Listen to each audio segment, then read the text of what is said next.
Bir daha sabahınız xeyir olsun. Bugün dediğimiz kimi mövzumuz Asiya hakkındadır. Asiyanın relyefi, Asiyanın geoloji quruluşu, Asiyanın təbii sərvətləri, əsasən Asiyanın demək iqlimi, daxili suları, Asiyanın bioehtiyatları və eyni zamanda Asiya ölkələrinin xüsusiyyətləri haqqında.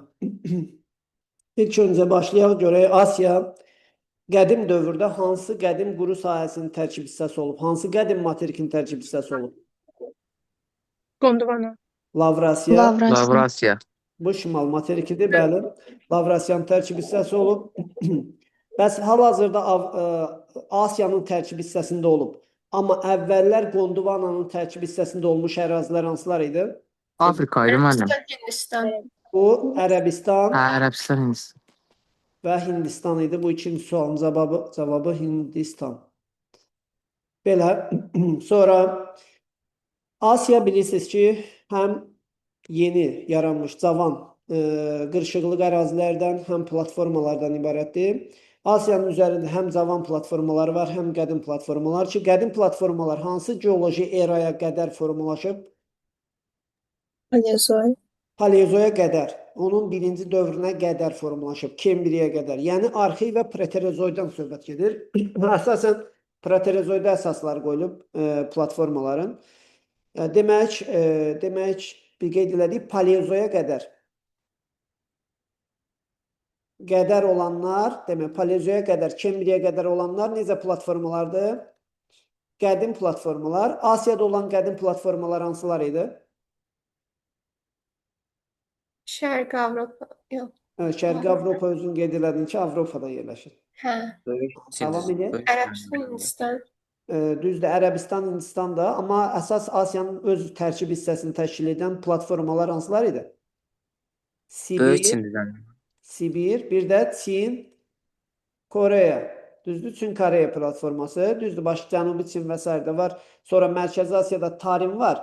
Ancaq bunlar sonra Mərkəzi Asiyada Tarim platforması sonradan fəallaşıbdır, belə deyək, aktivləşib. Ərəbistan və Hindistan da qədim platformadır, amma Avrasiyanın əvvəldən tərkib hissəsində olmayıb, sonradan ona birləşib. O da hal-hazırda Asiyanın tərkib hissəsindədir, bəli. Bəs Asiyada mövcud olan əsas cavan platformalar hansılardır? Turan, Qərbi Sibir. Turan, bəli, Turan, Qərbi Sibir. Qərbi Sibir. Qərbi Sibir, doğrudur. Sibir platforması, əsas bu ikisi düşə bilər Asiyadan.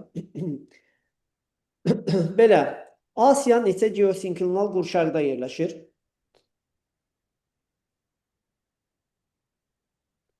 İkidir də, düzdür. Alp, Himalay, bir də Sakit Okeanı bir də Sakit Okean.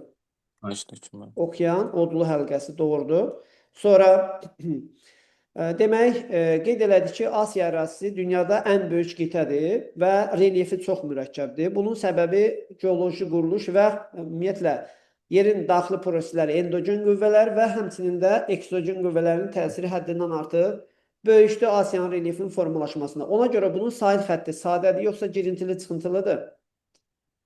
Girintili. Mürəkkəbdir. Ki, Asiyanın ucqar nöqtələri hansılar idi? Şimalda Çelyuskin. Şimalda Çelyuskin. Deməli, şimalda Çelyuskin. Cənubda Piyay.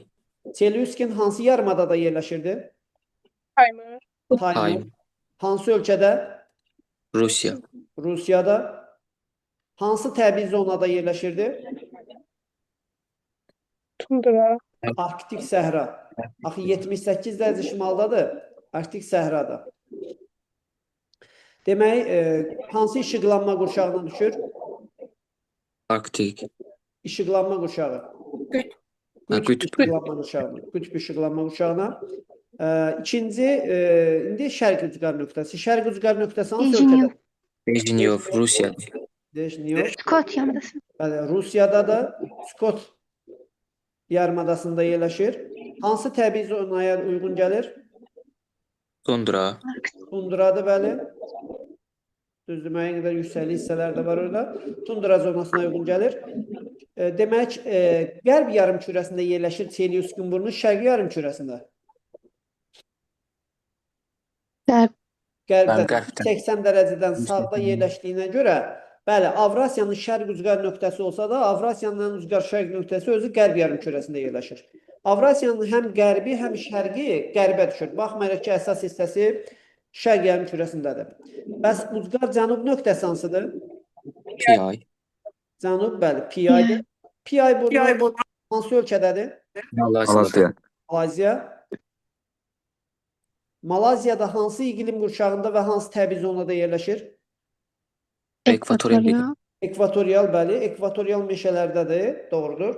1 dərəcə şimalda yerləşir. Yəni Avrasiyanın cənubda yerləşən ərazisi olmadığına görə Asiya və Avrasiya neçə yarımkürədədir? 3. 3 təbii ki, şimal, şərq və qərbdə yerləşir. Sonra ucqar qərb nöqtəsi bəs hardadır? Bababurnu Baba. Türkiyədə. Baba burnu hansı ölkədədir? Türkiyədə. Kiçik Asiya yarımadasında, Kiçik Asiyada. Bəs bu Piyay burnu hansı yarımadadaydı? Demədik onu. Cənub Şərq Asiya. Malakka yarımadasında, doğrudur. Demək, Türkiyədə hansı təbii zonada yerləşir, hansı iqlim qurşağında bu Baba burnu? Zodiarpak. Bəli, subtropikdədir, Aralıq dənizi, zodiarpak meşə və kolluqlar zonası, bəli. Demək, Asiya özü şimal, qərb və şərqdə yerləşir. Ucqar şərq nöqtəsi də qərbə düşdü. Gördüyünüz kimi 10 dərəcə qərbdə olan Deşnyo burnunu Skot yarımadasında görmüş olduq.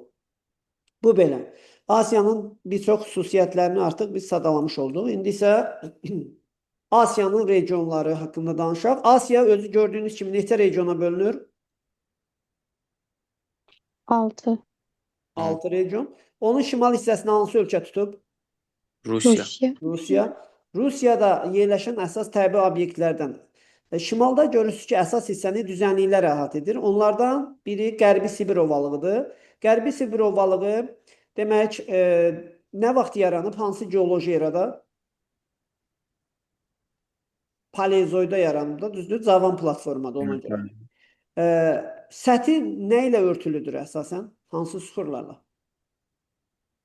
Çökmə süxurlarla örtülü olduğu üçün hansı təbii sərvətlə zəngindir? Neft ehtiyatlarından, qaz ehtiyatlarından, bəli. Onun səthində çökmə süxurların yaranması hansı çayların müəyyən qədər fəaliyyəti ilə əlaqədar idi? Ob və onun qolları, eyni zamanda Yenisey çayı arxasında, düzdür? Ob və Yenisey çayları Qərbi Sibirdən axır. O səbəbdən gətirdiyi süxurları çöktürürlər. Burada çaylarda tez-tez daşqın baş verir, bataqlıqlar geniş inkişaflayıb. Qərbi Sibir əsasən hansı iqlim qurşaqlarında yerləşir? Mülayim, Kontinentaldır. subarktik, bir də arktik iqlimdə, düzdürmü? Çünki onun qütb dairəsi kəsir gördüyünüz kimi. Subarktikdə də yerləşir.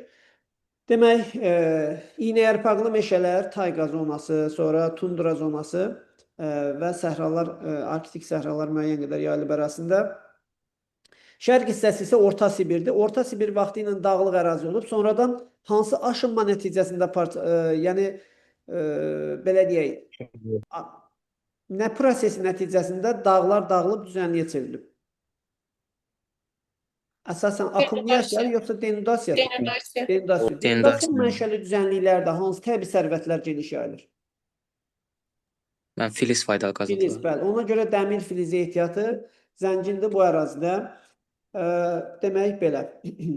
Həmçinin bu tip ərazilərdə bəş süxurlarda metamorfik süxurlar da olur. Sibir zonasında həmçinin bilirsiniz almaz ehtiyatı var. Saxa-Yakutiyada məhz bu zonada yerləşir.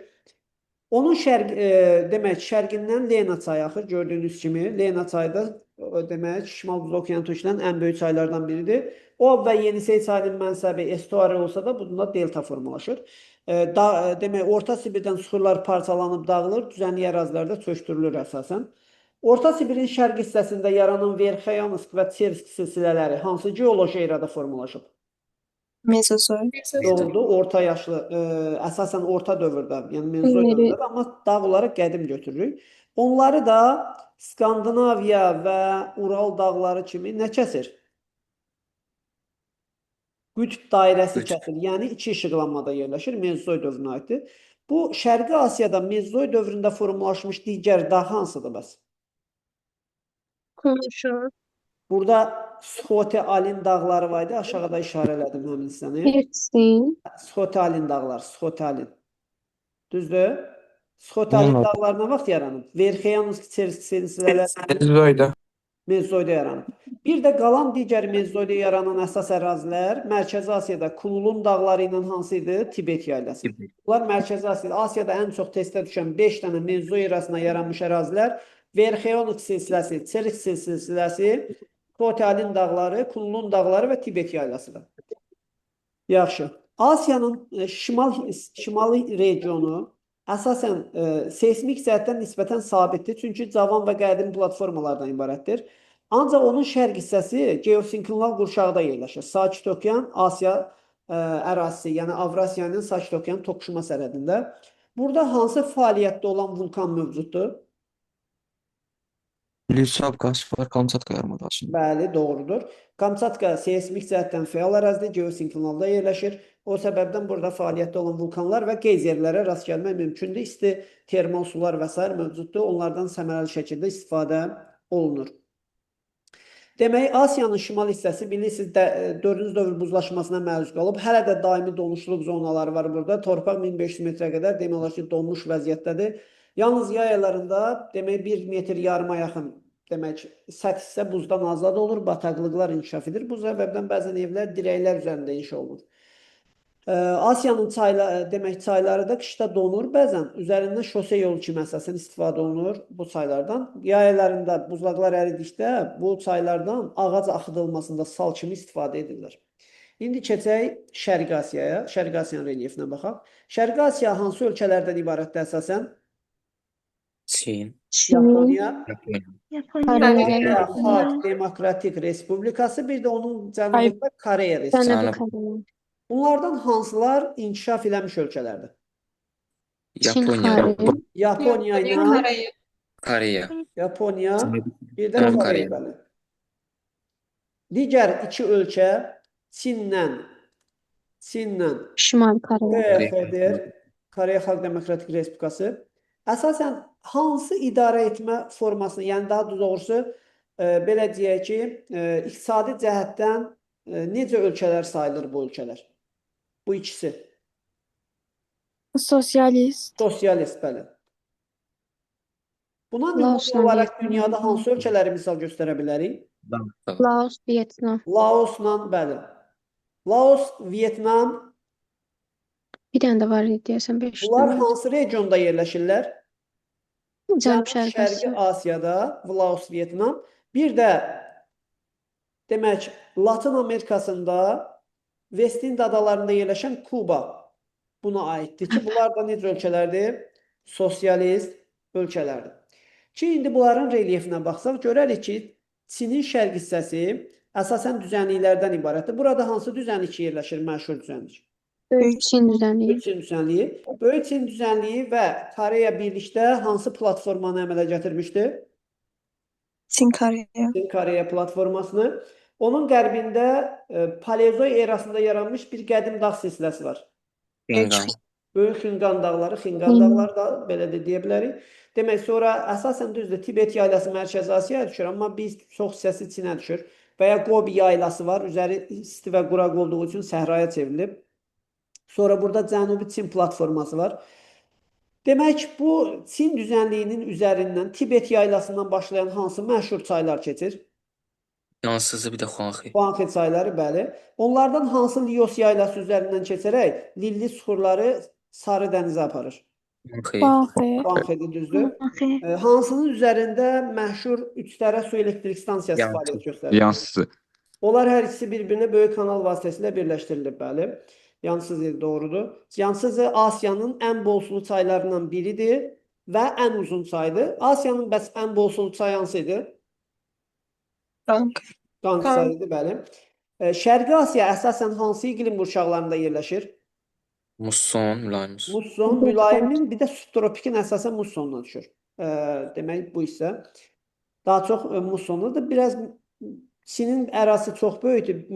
Qərb hissəsi, yəni düşür kontinentala. Bilirsiniz ki, bu hissə platforma idi, amma Yaponiya necə ərazidir? Seismik cəhətdən. Seismikdir. Yaponiyada hansı məşhur fəaliyyətdə olan vulkanlar var idi? Bir daha su. Demək, Fudziyama və Aso vulkanları idi, düzdürmü? Yaponiya 4 məşhur adadan ibarət idi. O adalar hansılar idi? Hokkaido, Hokkaido. Honshu. Honshu, Shikoku, Kyushu. Bunlardan en böyük hansıdır? Hokkaido. Öyle Hokkaido yoksa Honshu Honshu. adası? Honshu'dur. Ve Japonya'nın paytaxtı da məhz Tokyo. onun Tokyo. üzerinde yerleşir. Bəli, düzdür. Diğer ikisi Tokyo'nun arası üzerinde. Diğer Necə? iki adalar olsaydı Hokkaido ve Honshu'dan başka. Chicago bir de Kyushu adası. Kyushu. Kyushu yazılır, Kyushu yazılır belə. Demək belə. 1072 adadan özü ibarətdir. Onun cənubunda Ryukyu adaları var. Onunla bərabər 4000 adadan ibarətdir. Subtropik və mülayimdə yerləşir Yaponiya. Bizimlə eyni iqlimdədir. Hətta 40 dərəcəli paralel də kəsir. Bilirsiniz, bizlə eyni ilişdədir. Təxminən 140 dərəcə şərq zonunda yerləşir. Demək, Yaponiya bildiyiniz kimi seismik ərazidir. Tez-tez okeanda baş verən zəlzələlərdən tsunami hadisəsi baş verir. Yaponiya təbiətinə ciddi şəkildə ziyan vurur. Yaponiyada ərazi dağlıqdır. Ona görə bu ərazilərdə bilirsiniz, çay nəqliyyatı yaxşı inkişaf edilməyib, qalan bütün nəqliyyat növləri inkişaf edib. Bir də Yaponiyada boru kəmər nəqliyyatı inkişaf edilməyib, çünki təbii sərvəti yoxdur. Bu tip suallar gələ bilər Yaponiyadan.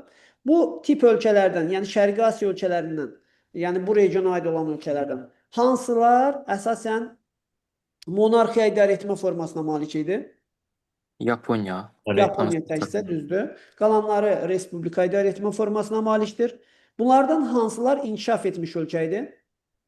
Japonya, Koreya. Koreya. Düzdür. Koreya, Hariç Yaponiya. digərləri. Hər ikisi inkişaf etmiş ölkədir. Dünya bilirsiniz ki, ilk dəfə inkişaf etmiş region kimi Qərbi Avropa regionunu tanıyıb, Qərbi Avropanı. Sonra hansı region inkişaf eləyəndən sonra dünyada ikinci inkişaf etmiş region meydana gəldi? Yaponiya. Amerika. ABŞ, Amerika, bəli. Bəs dünyada çox mərkəzli təsərrüfat sahəsinin yaranması hansı ölkənin inkişafı ilə əlaqədar oldu? Yaponiya. Bəli, çünki ona qədər dünyada yalnız iki region inkişaf eləmişdi. Artıq Yaponiyanın inkişafı ilə dünya çox mərkəzli inkişaf regionuna çevrilmiş oldu. Yəni üç mərkəzi olmadı artıq, belə deyil. İndi dünyanın ən güclü inkişaf eləmiş regionları bunlardır. Şərqi Asiya, Qərbi Avropa və Yaponiya. Qərbi Avropa üzrəsəm, bir də ABŞ, Şərqi Asiyada Yaponiyanı dedik zaten. Yaponiya Sakhalin adasından hansı boğaz vasitəsilə ayrılır? Katar. Laperuz boğazı. Sakhalin adası Avrasiyadan hansı boğazla ayrılır? Katar'da o. Katar. Yapon adalarından hansı boğazla ayrıldı? Perus. Laperuz. Bəs burada Kuril adaları var, Rusiyaya məxsus. Onlar Yapon adalarından hansı boğazla ayrılır? Kunaşir boğaz vasitəsilə. Yaxşı. Demək, bilirsiniz ki, Asiyanın şərqi hissəsindən məşhur bir cəryan keçir, isti cəryan və Şərqi Asiyanın bol yağıntı almasına səbəb olur. Bu hansı cəryandır? Rusya. Prosyo cəryanı. Şərqi Asiyada əsasən yağıntılı mövsüm ilin hansı dövrünə təsadüf edir? Yayda. Məhz yayda Şərqi Asiyaya bol miqdarda yağıntı düşməsinə demək səbəb olur. Bu ölkələrdən hansılar təbii sərvətindən həddindən artıq zəif təmin olunub? Yaponiya. Yaponiya, bir də Koreya Respublikası əsasən. Belə. Demək, bu ölkələrdən hansılar inzibati ərazi quruluşuna görə federativdir? Federativ yoxdur. Heç birisi, bəli. Bunlar hamısı necə ölkələrdir? Unitar. Unitar ölkələrdir. Vahidi mərkəzdən idarə olunur. Dünyada bir ölkə var idi. Düzdür, müxtəlif ölkələr var ki, monarxiya idarə etmə formasına malikdirlər. Dünyada bir ölkə var ki, o əsasən imperatorluq rejiminə malikdir. Yəni dövlət rəhbəri imperator adlandırılır. Yaponiya. Yaponiyadır, bəli. Yaponiyadan başqa dünyada imperator idarəçilik sisteminə malik olan bir dövlət mövcud deyil.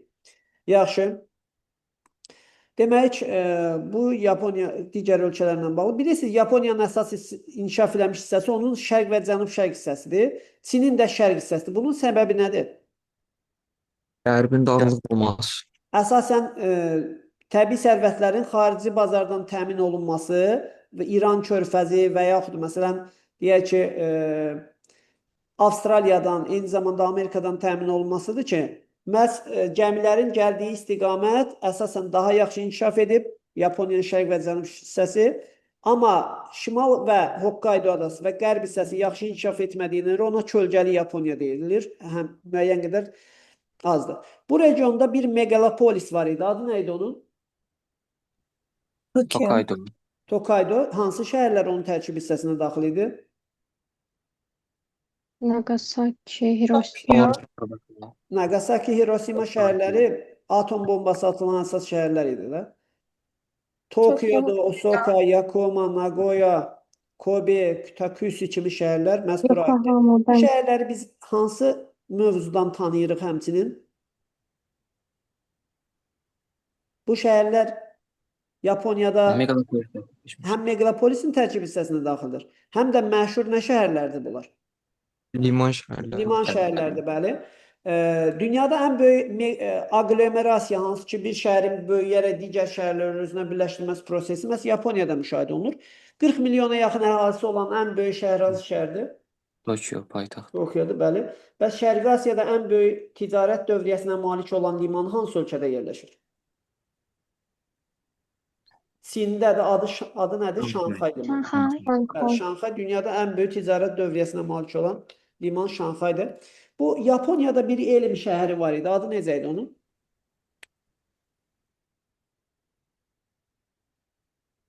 Kansai deyildi. Kansai elm şəhəri. Bəs Çindəki elm şəhərinin adı necə idi? Texnopolisin adı nə idi? Park. Z-Park idi, bəli. Z-Park Çində, Kansai elm şəhəri isə Yaponiyada idi.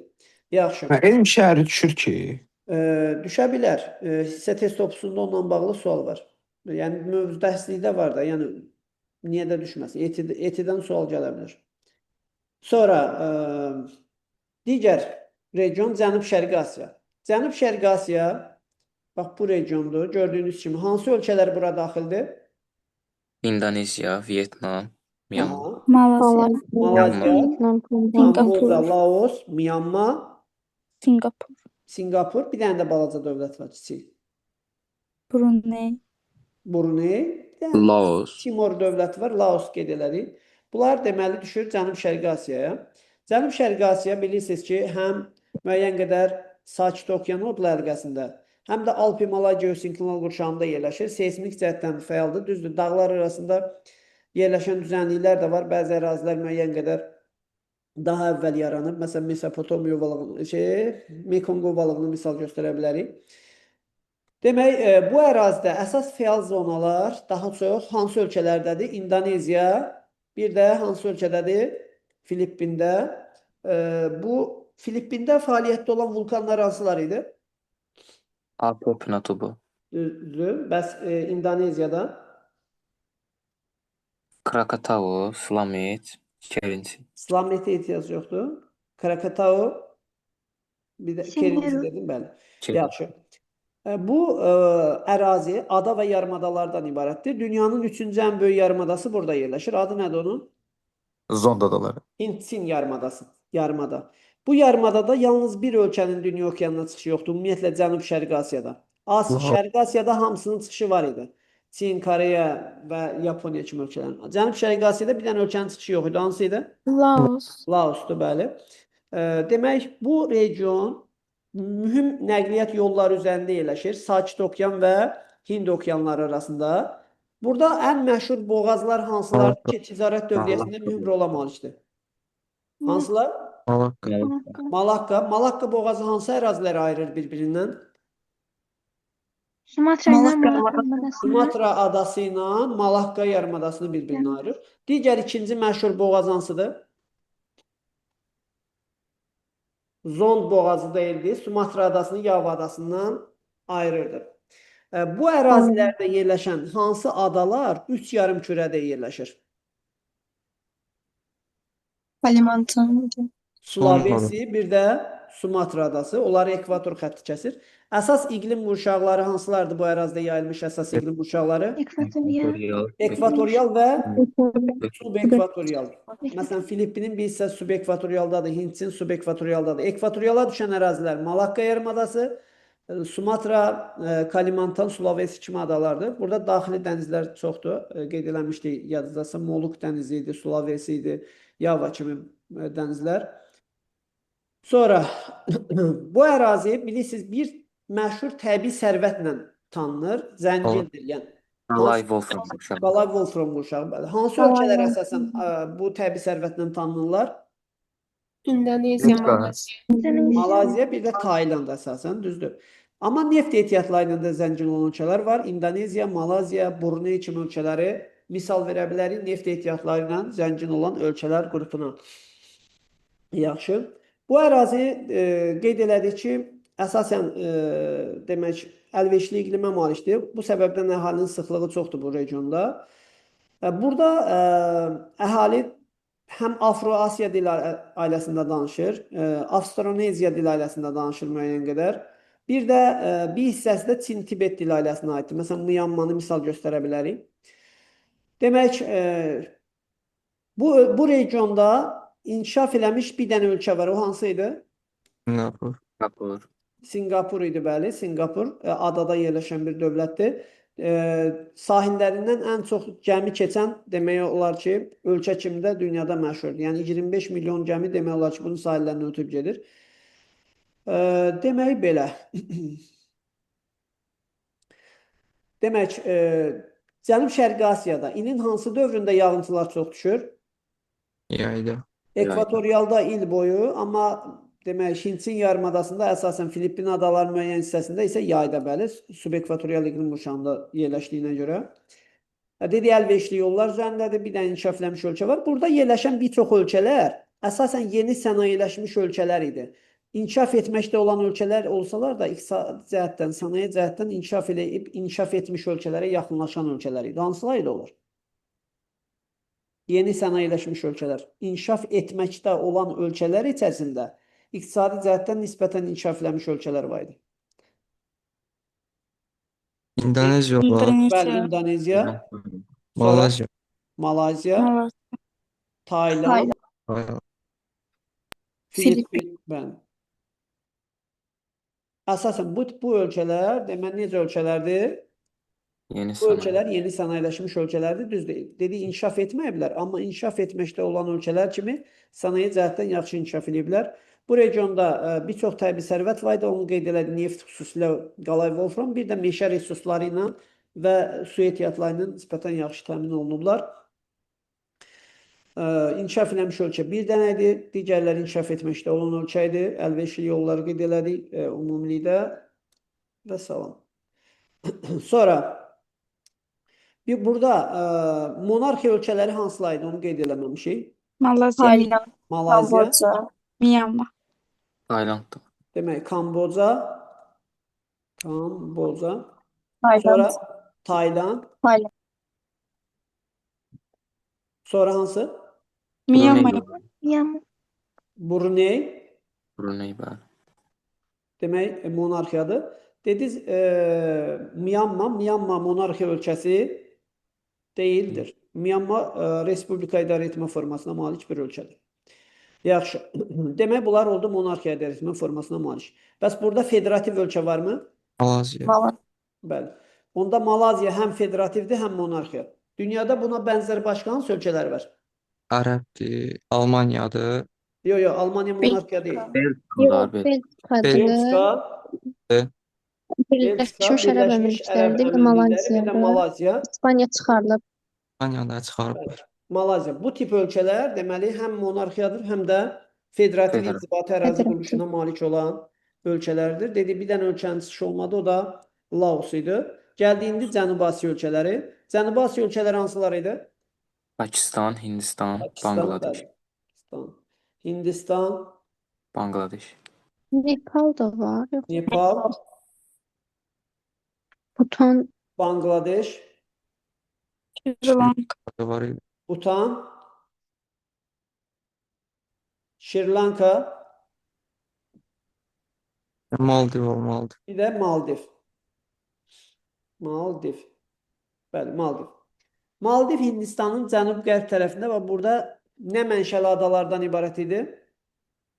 Mərcan. Mərcan. Mərcan. Pakistan bilirik ki, Hindistanın qərbində yerləşir, şimal-qərbində Hindistandır. Sonra Hindistanın şimalında Himalay dağlarında Nepal'la Bhutandır. Bir də Bengal körfəzi sahillərində yerləşən Bangladeşdir. Bir də Hindistanın cənub-şərq hissəsində yerləşən və Hindistandan hansı boğazından ayrılan ölkə var orada? Şri Lanka ölkəsi nə boğazı ilə ayrılırdı? Nə boğazı ilə ayrılırdı? Polk Polk. deyil, değil mi? Polk boğaz. Polk. Yaxşı. Burada inkişaf eləmiş ölkə mövcuddur? Xeyr. Yoxdur.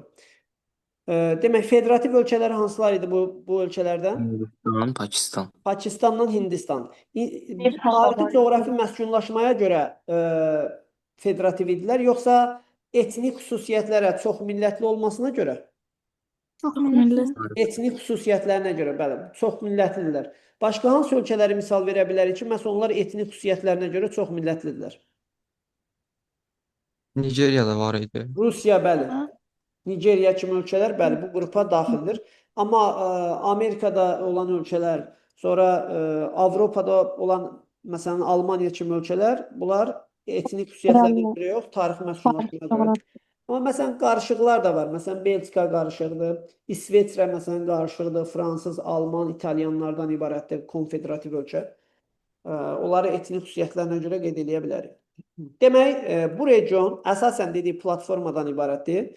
Dekan yaylası var burada. Hindistan platforması üzərində. Sonra Hind-Qang ovalığı var burada.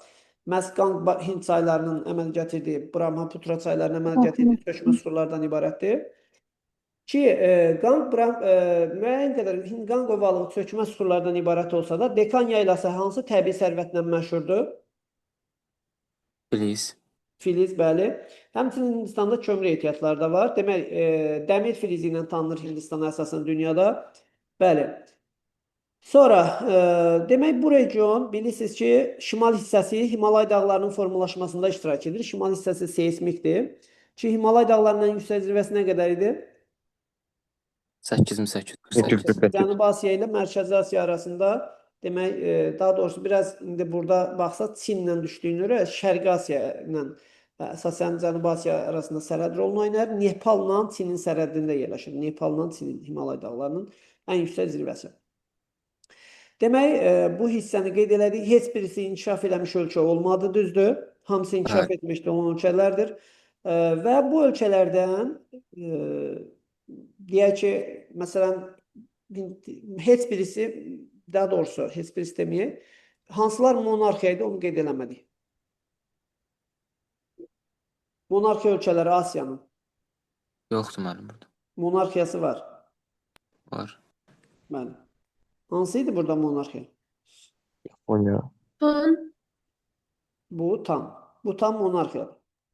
Butan monarxiya ölkəsi. Deməli, Nepal əvvəl monarxiya idi, sonradan demək, ləğv olundu monarxiya rejimi. Bəs hansı ölkələr federativ ölkələrdir? Hindistan, Pakistan. Hindistan, Pakistan biri qaldı. Nepal. Nepal. Hindistan, Pakistan, Nepal deməli federativdir. Qalanları unitar respublika ölkələrdir. Bir dənə Butan dediyi nə ölkəsidir? Monarxiya ölkəsidir. Monarxiya. Yaxşı. Hələ ölkələrə bir də qaydacı bəzi məsələlər var onlara görə.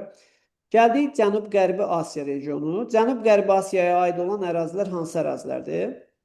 İran, Əfqanistan. Bəli, düzdür. Bəzi xəritələrdə Əfqanistanın Mərkəzi Asiyaya aid edirlər, amma ümumi əvvəldən Əfqanistan Cənub-Qərbi Asiyaya aid olub. Demək, bu xəritədə də, dəstəkdə də görürsünüz ki, Əfqanistan, demək, Cənub-Qərbi Asiyaya aid edilib. Əfqanistan budur, bax, bu işarə qoydum. Bu İrandır, nöqtə qoyduğum işarə. İraq. Bu Azərbaycan, Gürcüstan, Ermənistan, Türkiyə, İraq, demək, Suriya, Livan, İsrail, İordaniya, Səudiyyə Ərəbistan, Yəmən, Oman. demək, Oman, Birləşmiş Ərəb Əmirlikləri, Qətər, sonra Oman dediyi, bilmirəm, xatırlamıram, Küveyt və Bəhreyn adada yerləşən bir ölkədir. Bunlar Cənub-Qərbi Asiyanın regionlarıdır. Ki, Cənub-Qərbi Asiyada hansı iqlim yayılıb? İqlim Subtropik. Tropik. Tropik nə subtropik? Cənubi Asiyada əsasən subtropik Cənubi Asiyada əsasən subekvatorial idi. Bir də ekvatorial var idi, Şri-Lanka adasının cənub hissəsi. Biraz da Maldiv adaları ekvatoriala düşür, amma əsas digər hissələr daha çox subekvatorialda yerləşirdi. Bu subtropik və subtropikdədir. Burada tropik Pakistan, Hindistan sərhədinə qədər davam edir. Əslində bir hissəsində tropik də var, Tar səhrasına qədər davam edir. Sonra muson küləklərinin təsirlə qırılır orada. Cənub-Qərbi Asiya isə əsasən tropik və subtropikdir. Ərəb ölkələri və İran bir hissəsi tropikə düşür. Digər Türkiyə, Azərbaycan, Gürcüstan, Ermənistan, və İranın şimal hissələri, İraqın şimalı, Suriya, Türkiyə ilə sərhəd olanlar və Aralıq dənizindən əsasən çıxışı olanlar daha çox subtropikdədir. Aralıq dənizi subtropik. Bu ərazidə hansı platforma yerləşir? Ərəbistan. Mesopotamiya, Ərəbistan Mesopotamiya platforması, bəli. Bu ərazi həm də seismik ərazidir. Bilirsiniz ki, Afrika və Ərəbistan tavasının şimal-şərq istiqamətində hərəkət nəticəsində burada bir çox ərazilər formalaşır. Vaxtilə bu ərazinin bir hissəsi hansı okeanın altındaydı? Tetsis okeanının, düzdür. Türkiyənin şimalında məhz bu litosfer tavalarının toqquşması nəticəsində hansı dağlar yaranmışdır? Pont Tower. Pont, cənubunda isə Tavr.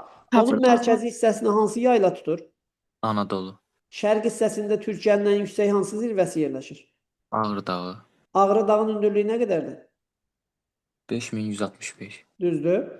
Bu Türkiyə haqqında olan hissə tamamilə geosinklinal qurşaqdadır. Digər hansı türk dövləti tamamilə geosinklinal qurşaqda yerləşir? Müstəqil İran. Azərbaycan ilə. Özümüz tam geosinklinaldayıq. Hansı geosinklinal qurşaqda yerləşirik Türkiyə ilə bərabər? Alp Himalay. Alp Himalay, bəli. Demək, bu Qafqaz ölkələri, Gürcüstan, Azərbaycan, Ermənistan, Cənubi Qafqaz ölkələri sayılır. Bunlar da Alp Himalay geosinklinal qurşağında yerləşirik. Bəs Qafqazı dedik, indi Qafqaz hansı yarımadadan başlayırdı? Şimal-qərbdən cənub-şərq istiqamətinə 1500 kilometr uzanırdı. Aman yarımadası. Taman yarımadasından Abşerona qədər. Abşerondan sonra sualtı qalxmalar var, sualtı yenə tektonik proseslər nəticəsində Türkmənistanla İran sərhədində səthə çıxırdı ki, onun davamı olaraq hansı dağlar? Dağ. Kopet. Yaxşı. Bəs Xəzər dənizinin cənubunda yerləşən və İranın da ən yüksək zirvəsi olan Damavət dağının yerləşdiyi demək dağ silsiləsi hansı idi? Zagros. Yox. Xəzərin cənubunda Elburz dağlarıdır. Elburz. Bəzən bu Qafqazın ən yüksək zirvəsi Elburuz dağına oxşayır. Elburuzda Rus axırda yazılır. Elburuz. Belə. Qafqaz belə yazılır. Bu Elburz dağlardır. Zagros Demək, necə? Zagros cənubundaydı. Zagros bu İran körfəzinin şimal-şərq hissəsində yerləşir. İraq-İran arasında düşür əsasən. Demək belə. Dəmavənd 5604 metr hündürlüyə malikdir. Burada İranın ən hündür hissəsidir. Burada gördüyünüz kimi Ərəbistan yaylası, İran yaylası yerləşir.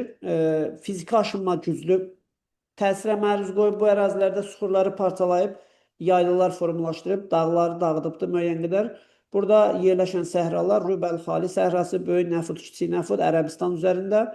İranda da Dəşti, Lüt Dəşti, Kəbir səhralar yerləşir. Onlar da məhz fiziki aşınmanın təsiri ilə formalaşmış ərazilərdir. Dediyi həm platforma, həm də geosinklinal qurşaqda yerləşən hissələrdir. Bu ərazilərdə Qafqaz dağları nisbətən daha yüksəkdir. 5642 metr demək hündürlüyə malikdir. Elbrus dağı Qafqazın ən yüksək zirvəsidir. İkinci ən yüksək zirvəsi hansı idi? Qazbek. Kazbek 5033 metr, bəli. Tamamilə cavan dağdır, geosinklinalda yerləşir.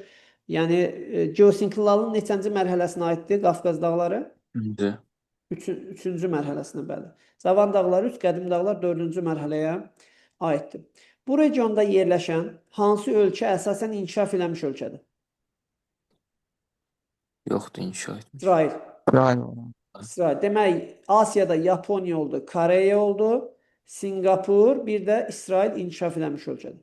Qalan inkişaf eləmiş ölkə yoxdur Asiyada. Bu regionda hansı ölkələr federativ ölkələrdir?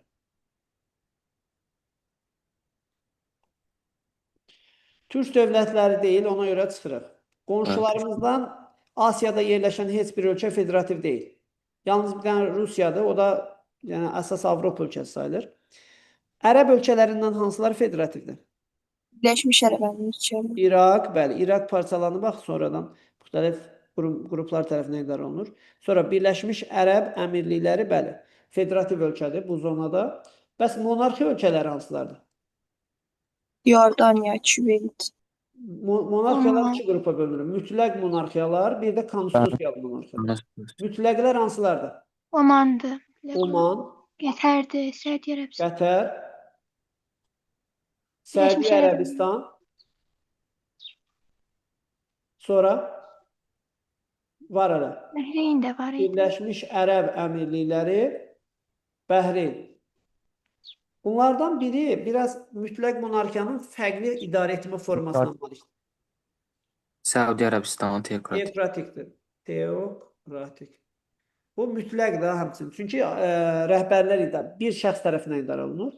Sadəcə həmin şəxs ali dini liderdirsə, deməli o dövlət teokratikdir. Buna bənzər digər hansı monarxiyaları misal göstərə bilərik? Vatikan var. Vatikan bəzən də bu Cənub-Şərqi Asiyada Brunei də misal göstərirlər. Olimpiyadaya düşmüşdür, Respublika Fən Olimpiyadasına. Bəzi kitablarda verilir, bəzilərində verilmir. Belə. Demək, bunlar mütləq idi. Konstitusiyalılar hansılardır bəs? Küveyt. Yordaniya. Bəli. Bir də hansıdır? Yordaniya. Deməli, Küveytlə Yordaniya necə monarxiya oldu? Konstitusiyalı monarxiya. Bunlar ikisi konstitusiyalıdır, yaxşı. Deməli, belə. Bu region əsasən kapital ixrac edən ölkə kimi tanınır. Bunun səbəbi neft sənayesinin sürətli inkişafıdır. Kifayət qədər pul vəsaitləri var ona görə. Bura neft kranı adlanır. Çünki həddindən artıq neft istehsal olunur bu regionda. Bu regionda yerləşən ölkələrin əksəriyyəti hansı təşkilatın üzvüdür? OPEC. OPEC təşkilatının. Bundan əlavə bu regionda yerləşən ölkələr əksəriyyəti İslam dininə sitayiş elədiyinə görə həmçinin İslam hansı idi? Tam şəkildə denən? İslam əməkdaşlığı təşkilatında üzvlərdilər bu regionda yerləşən ölkələr. Doğrudur. Yaxşı. Demək belə, İran körfəzi burada hansı boğazla Hind okeanının Oman körfəzinə birləşirdi? Hörmüz boğazı ilə. Bir də Ərəbistanı Afrikadan hansı boğaz ayırırdı burada? Bab-əl-Məndəb. Bəli. Bəs Misirin bir hissəsi Asiyaya düşür, həmin regiona, Cənub-Qərbi Asiya. O hansı ərazidir? O Süveyş kanalından. Süveyş bərzəxi hansı ki Misri Asiyaya birləşdirir. Onun bir hissəsi düşür Misirin Afrika hissəsinə, bir hissəsi düşür demək Asiya hissəsinə. Ki Misir burada bilirsiniz iki materik, iki qitədə yerləşən yeganə ölkədir. İki materikdə yerləşən başqa ölkələr də var. Panama misal. İki qitədə yerləşən başqa ölkələr də var. Panama, Misir dünyada iki materikdə yerləşən ölkələrdir. İki qitədə yerləşən məsələn Türkiyədir. Avropa bir hissəsi düşür. Frakiya adlanan hissəsi Bosfor boğazından qərbdə qalan. Qazaxıstandır Elba çayından qərbdə qalan hissəsi. Bir də Rusiyanın Ural dağlarından qərbdə qalan hissəsi Avropadadır. Demək, bunlar da iki qitədə yerləşir. Amma Misir həm eyni anda iki qitədə, həm də eyni anda iki materikdə yerləşən ölkədə. Amma əsas hissəsi Afrikada yerləşdiyi üçün Afrika ölkəsi hesab olunur. Bu region dedik, əsasən müəyyən qədər quraq əraziyə malikdir. Burada ən çox su hansı, çaylar hansı ölkədən başlayır? Türkiyədən. Ona görə Cənub-Qərbi Asiyanın su kranı hansı ölkə hesab olunur? Qızılgədi dağından. Türkiyə.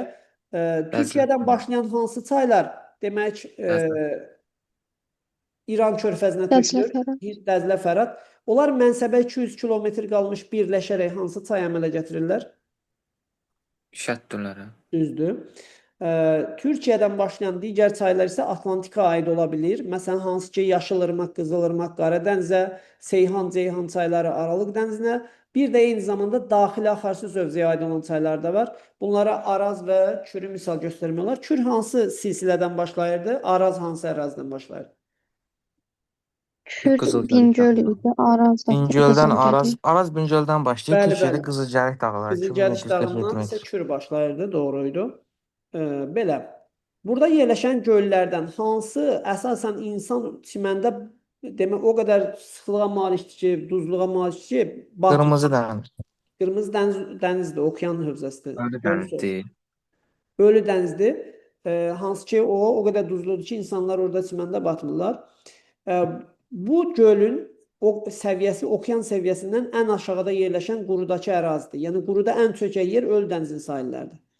Bəs, yəni, ən böyük relief amplitudası Asiyadadır. Yəni, ən hündür ərazi də Asiyadadır, quruda ən çökək yer də Asiyadadır. O da biri Himalay dağlarıdır, təbii ki, digəri isə Ölü dənizin sahilləridir. Ən böyük relief amplitudası olur Asiyası. Səbəb odur ki, ən maksimal və ən minimal ərazilər bunun arasında yerləşmiş olur.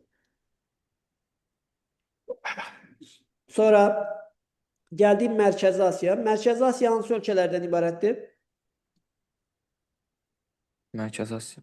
Türkmənistan, Özbəkistan, Moğolistan, Qazaxıstan, Özbəkistan, Qırğızıstan, Tacikistan. Türkmənistan, Özbəkistan, bir də Tacikistan. Bunlardan Üç 4 dövlətlərdə. dövlət olsa da, digərləri Moğolistanla Tacikistan türk dövləti deyil. Sadəcə olaraq Tacikistanın bir fərqi var ki, Tacikistan hansı dil ailəsinə aiddir? İran dil ailəsinə. Hind-Avropa dil ailəsinə aiddir. Qrup olaraq İran dil qrupuna aiddir. Monqolistan və türk dövlətləri bəs hansı dil ailəsinə aiddir? Altay. Altay, amma türklər türk qrupuna daxildir. Monqollar isə Monqol. Bəs türk dövlətlərindən hansılar məhz Qıpçaq qrupuna daxildirlər? Qazaxıstan, Qırğızıstan. Hansılar Oğuz qrupuna daxildir? Azərbaycan, Türkiyə. Türklər, Bir də Türkmenlər, Türkmənistan. Bəs hansı Uyğur qrupuna aiddir? Özbəkistan. Özbəkistan. Torlar, Tuvallar. Bəli, doğrudur. İndi hələlik müstəqil dövlətlər deyirik. Demək, Mərkəzi Asiya bilirsiniz ki, kontinental ərazidə yerləşir. Neçə iqlim qurşağına əhatələnir bu ərazi? Subtropik və mülayim. Qazaxıstanla Monqolistan mülayimət, qalan digər dövlətlər subtropiklə mülayimə düşür əsasən. Bu ərazi bilirsiniz ki, seysmik cəhətdən müəyyən qədər fəal və platformalardan ibarətdir. Burada yerləşən cavan platforma hansı idi? Quranov. Quranovalığı. Eyni zamanda Qazaxıstan xırda təpəli də artıq qədim ərazi kimi tanınır. Yəni sonra burada yerləşən bir sıra dağlar var ki, onlar qədim olsa da Kaynezo erasında yenidən törənmiş, fəallaşmış dağlar idi. Altay Yəni, sayı. Altay Sayan, Tian-Şan dağları, bəli.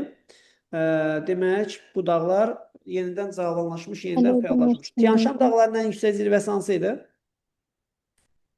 Qələbə piçi, Düzdür. Bəs Pamirin ən yüksək zirvəsi? Səməni piçi. Düzdür. Samani piki var, ən hündür zirvələrindən biridir. 7495 metr hündürlüyə malikdir. Tian-Şanda 7439 idi. Amma onun Pamirin Çin ərazisində bir daha hündür zirvəsi var. Kongur 7700 demək 19 metr hündürlüyə malikdir. Kongur zirvəsi. Belə. Bəs burada bir dağ silsiləsi yerləşir Mərkəzi Asiyada. Ki, o hansı dağ idi ki, o hündürlüyünə görə yalnız Himalaydan geri qalırdı. Çogori. Togari dağı hansı dağın ən yüksək zirvəsidir? Tumu, Dağ, Karakorum. Karakorum dağlarının. Ki, onun zirvəsinə, nə zirvəsi deyirlər? Togari ilə yanaşı. Kayçı. Mərkəzi Asiyada yerləşən dağların axırı çox vaxt Şanla bitir. Bunun səbəbi nə idi? Şaman deyil. Bəli, Şan dağı demək, Tian-Şan, Alaşan kimi dağlar. Mərkəzi Asiyanın okean səviyyəsindən ən alçaq ərazisi haraydı? Turfan çökəli. Bir də Xəzər sahilində bir alçaq çökəli var. Qaragiye çökəli. Bəli. Doğrudur. Yaxşı. Mərkəzi Asiyada yerləşən əsasən dağlar hündür olduğu üçün buzlaqlarla əhatə olunub. Buna nümunə olaraq Fetsionko buzlağını misal göstərmək olur. Hansı dağda yerləşirdi?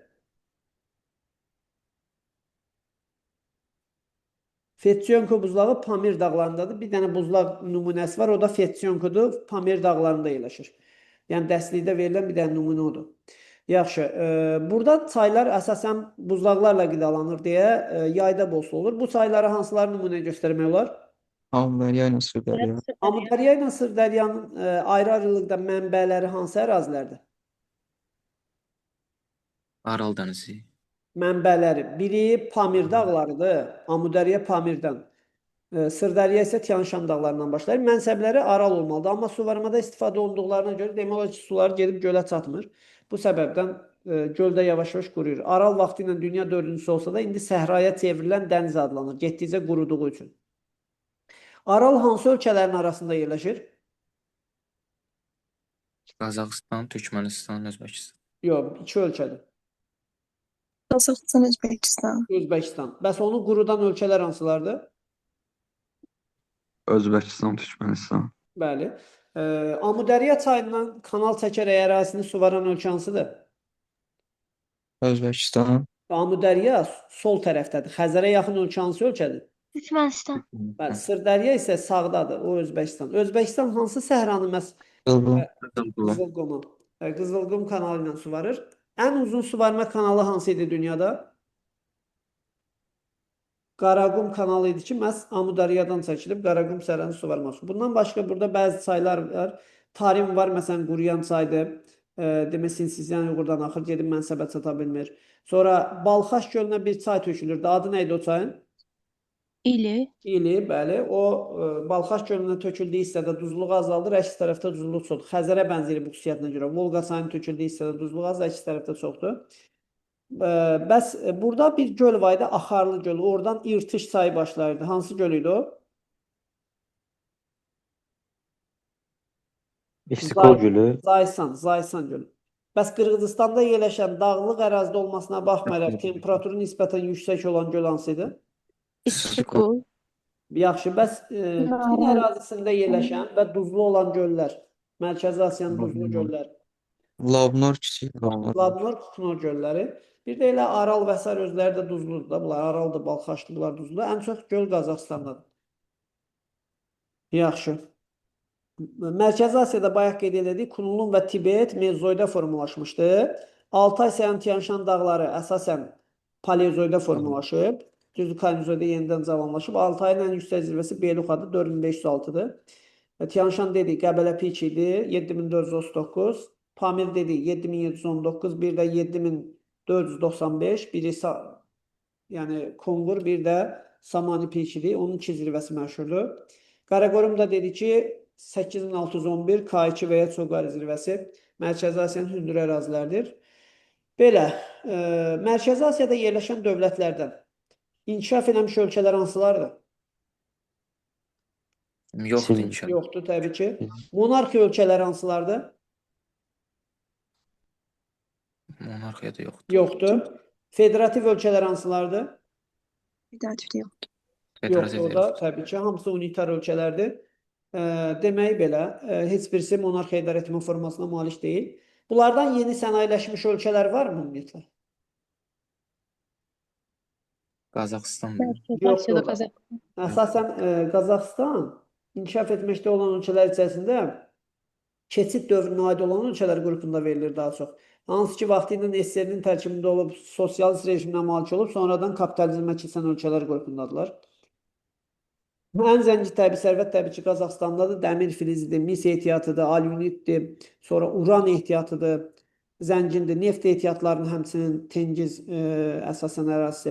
Zəngin neft ehtiyatlarına malikdir Xəzər sahili. Türkmənistan da dünyada qaz ehtiyatına görə ilk beşlikdədir, neft qaz ehtiyatlarına malikdir.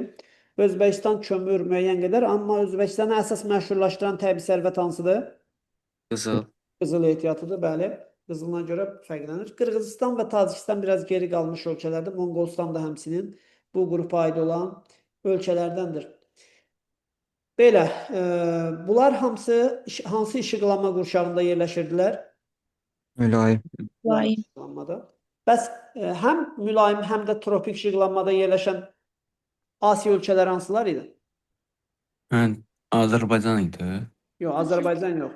Tropik işıqlanma... Özbəkistan, Türkmənistan. Yox, nə Özbəkistan?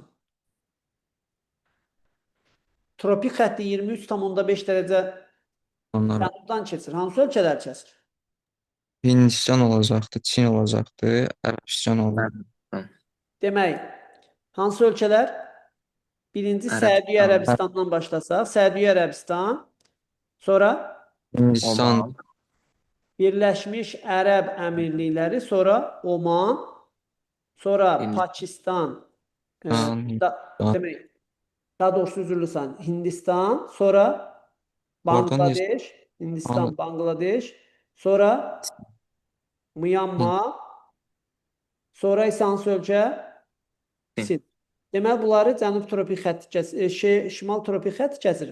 Yəni Asiyanın cənubunu tropik xətti kəsir. Bunlar yəni şimal tropik xəttdə 23,5. Bu ölkələr bir hissəsi düşür tropikə, bir hissəsi düşür ara mülayim əraziyə. Demək belə, bəs Asiyada hansı ölkələri şimal qütb dairəsi kəsir? Rusiya, Təkcə bir dənə, bəli, Rusiyanı kəsir.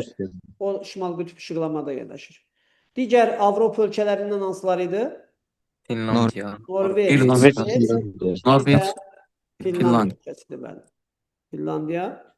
Ekvatordan cənuba düşən ərazisi olan ölkə isə burada gördüyünüz kimi hansıdır? İndonezya. Əsasən bəli, İndoneziya ölkəsidir. Belə. Maldivin də bir qismi gəlib kiçik adalar düşür. Maldivdən düzü çox sual düşmür əsasən. Ada olaraq mərcan mənşəli adalar qrupunda düşə bilər. Ölkə kimi o qədər də çox sual gəlmir Maldivdən. Əsas bu Cənub-Şərqi Asiya ölkələrini yaxşı öyrənmək lazımdır. Hindistana aid əlamətlər, Cənub-Qərbi Asiya ölkələrindən çox sual olur. Mərkəzi Asiyadan da türk dövlətlərindən də xüsusilə suallar gələ bilər. Dünyanın hansı regionu idi ki, orada heç bir ölkənin birbaşa dünya okeanına çıxışı yoxdur? Mərkəzi Asiya. Mərkəzi Asiyada yerləşən Ortalar hansı deməli. ölkələrin dolayı yolundan dünya okeanına çıxış imkanları var? Cənubi Amerika. Yox, Türkiyə. Sual verirəm ki, hansı regiondur ki, orada heç bir ölkənin birbaşa dünya okeanına çıxışı yoxdur? Deyildi Mərkəzi Asiya. İndi sual verirəm ki, hansı Mərkəzi Asiyada yerləşən hansı ölkələr ki, dolayı yolundan dünya okeanına çıxış imkanına sahibdirlər? Onlar Qazaxıstan, Xəzərstan, Qazaxıstan deməli. Qazaxıstan, bir də Türkmənistan. Türkmənistan. Qazaxıstan, Türkmənistan. Bu ölkələr hamısı oldu unitar ölkələr inzibati ərazi quruluşuna görə. Hamısı da demək oldu respublika idarə etmə formasına malik. Heç bir monarxiya ölkəsi mövcud deyil bu ərazidə. Yaxşı. Bu Asiyanın əsas xüsusiyyətləri idi. İndi ölkələrlə bağlı olan göstəricilərə baxaq. Bir də ölkələrin xəritəsini yadımızda saxlayaq.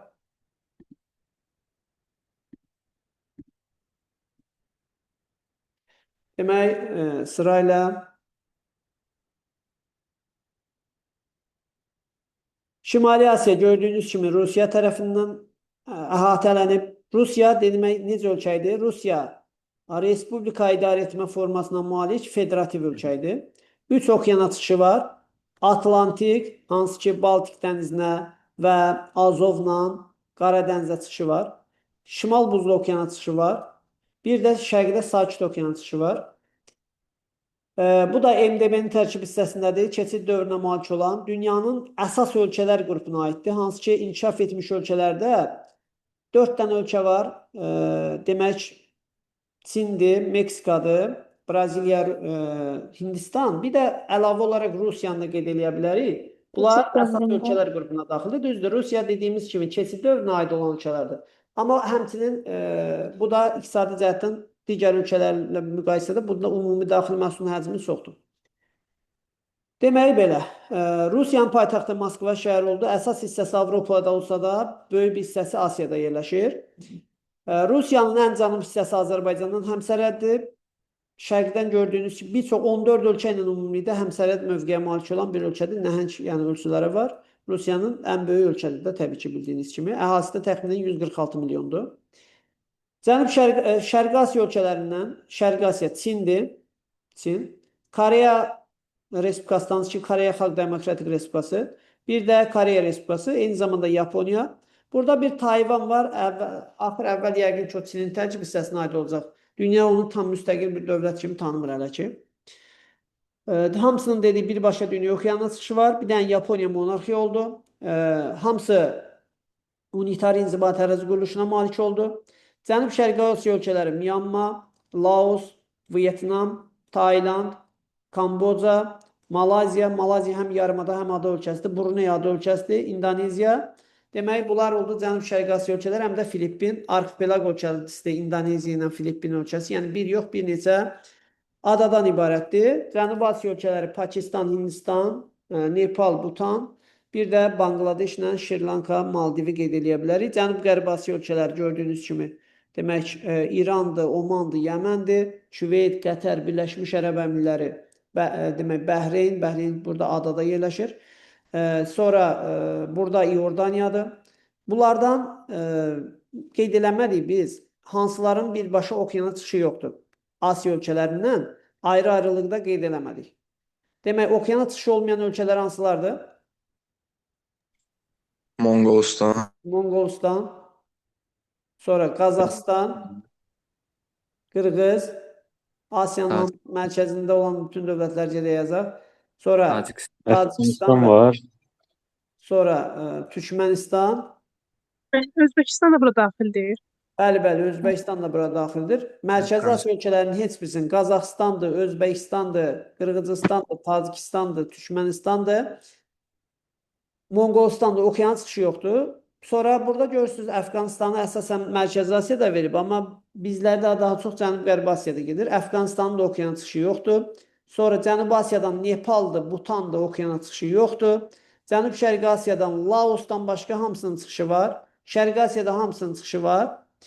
Cənub-Qərbi Asiyada demək, gördüyünüz kimi burada Əfqanistanı indi nəzərə almasaq, Azərbaycanla hansı ölkənin okean çıxışı yoxdur? Ermənistan. Gürcüstandır, Türkiyədir, sonra Livandır, bax görürsünüz. İsraildir, İordaniyadır, Suriyadır, İraqdır, Küveytdir, Birləşmiş Ərəb Əmirlikləri, Qətər. Hamısının birbaşa okeana çıxışı var. Azərbaycandan, demək Ermənistandan başqa. Sadəcə Azərbaycanın Qazaxıstan və Türkmənistan kimi müsbət cəhəti, müsbət tərəfi odur ki, birbaşa da olmasa da dolayı yolla dünya okeanına çıxış imkanına malikdir. İndi bunları qeyd elədik. İndi keçək bunların demək kontur xəritə üzərində tapılmasına.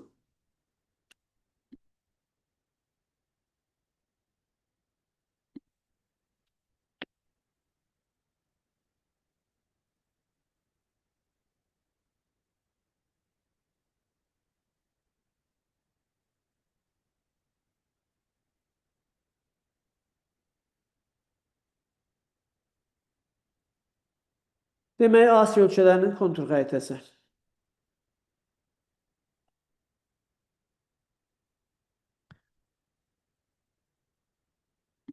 Bir dəqiqə görək. Aha. İndi mən bir işarə qoyacağım, hərə əl qaldıracaq və o dövlət haqqında bildiklərini izah hansı idarəetmə forması, inzibati ərazi quruluşu, inkişaf səviyyəsi, okeana çıxışının olub-olmaması və yadındadırsa, zəhmət olmasa paytaxtının da demək adını bizə qeyd eləsin. Birinci təbii ki, asan bir dövlətdən başlayaq. Bu hansı dövlətdir? Rusiya. Rusiya. Rusiya haqqında bizə məlumat verirsən? Təbii artmazdır. Xristian ölkəsidir. Sonra nə var? Təbii artım birinci tipdir, bəli. Sonra dil ailəsi Federativ Respublikadır. bəli, federativ respublikadır. Hansı dil ailəsində danışır? Hind-Avropa Hind-Avropa dil ailəsinin hansı qrupuna daxildir? qrupunda. Slavyan. Slavyan. Bəli, Slavyan. Deməli, Təbii paytaxtı sərvətlə zəngindir. Neçə işıqlanma qurşağında yerləşir? 2. 2. Bəli, qütb dairəsi kəsir, ona görə 2 işıqlanma. Neçə okeana çıxışı var?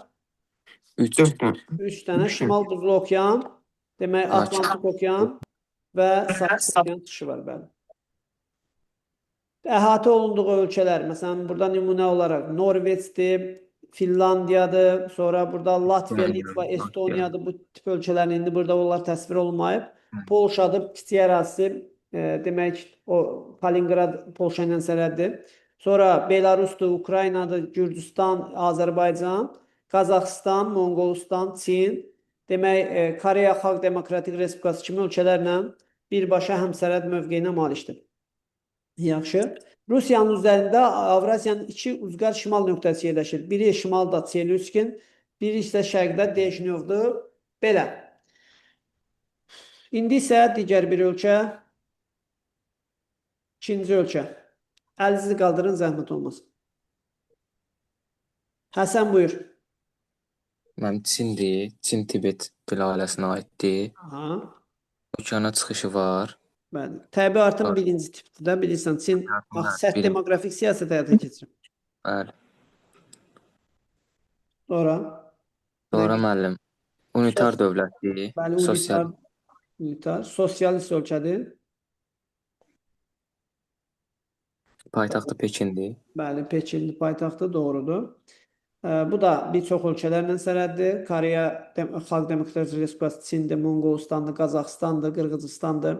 Demək, Tacikistandır, Pakistandır, Nepaldır, Butandır, Hindistandır. Sonra Myanmadır, Laosdur, Vyetnam kimi ölkələrlə həmsərhəd mövqeyinə malikdir. Sonra digər ölkəmiz, üçüncü ölkəmiz olsun, ada ölkəsi. Buyurun.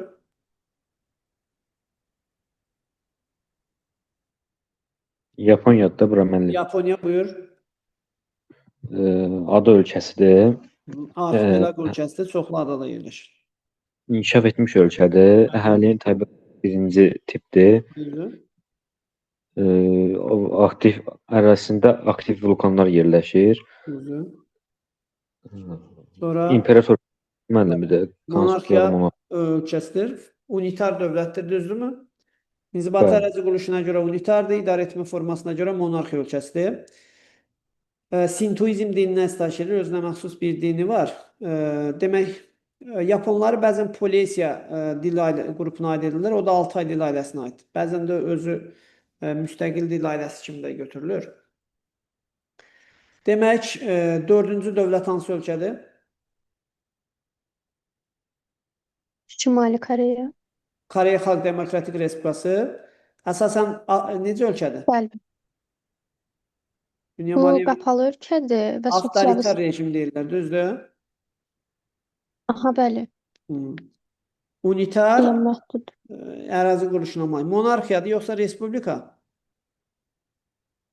Respublika. Bəli, respublikadır. İnkişaf etməkdə olan ölkədir, onu da qeyd edilir. Paytaxtı hansı şəhər idi? Bəli, bəli. Paytaxtı bir dəqiqə Pxenyan. Pxenyan idi. Pxenyan.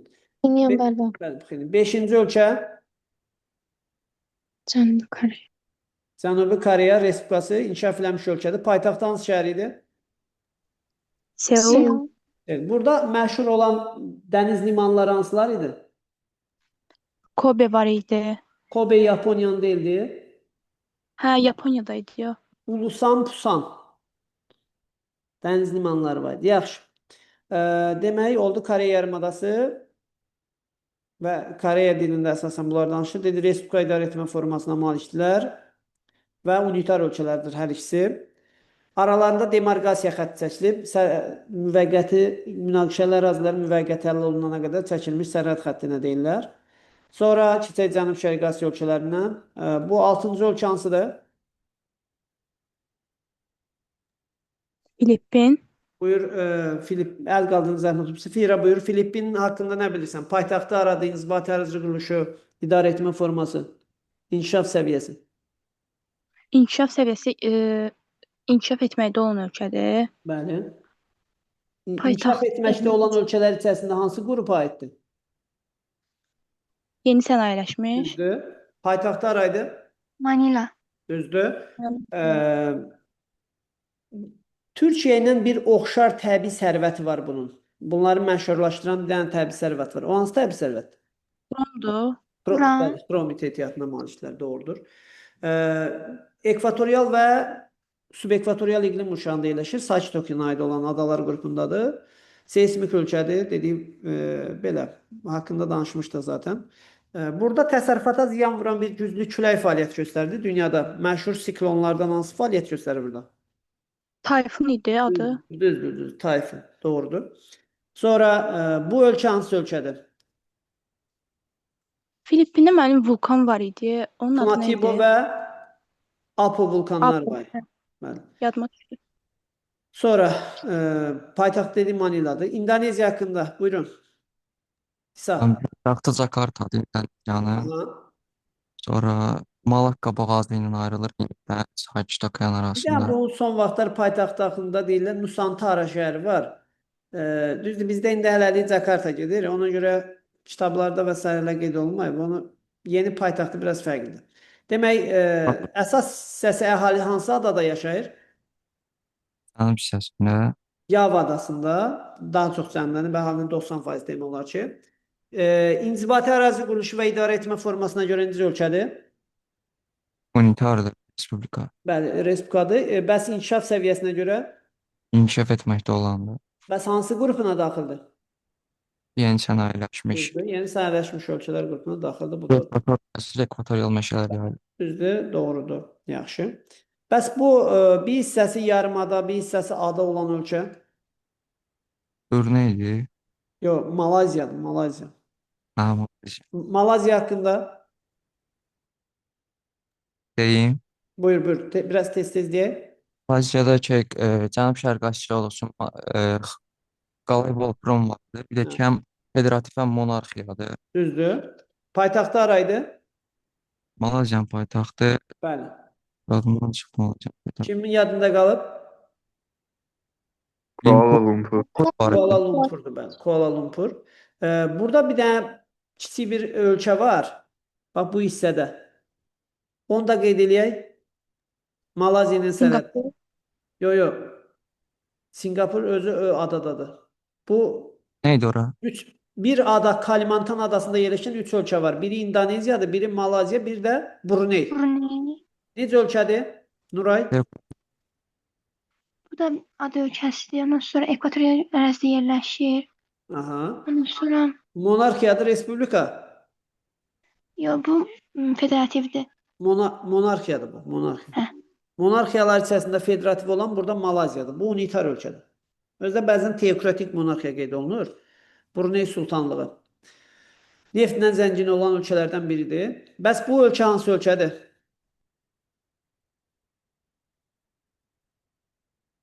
Bir də onun Vietnamdır. paytaxtını demədik. Onun paytaxtı biraz uzun idi. Bəndər, Səri, Beqavan.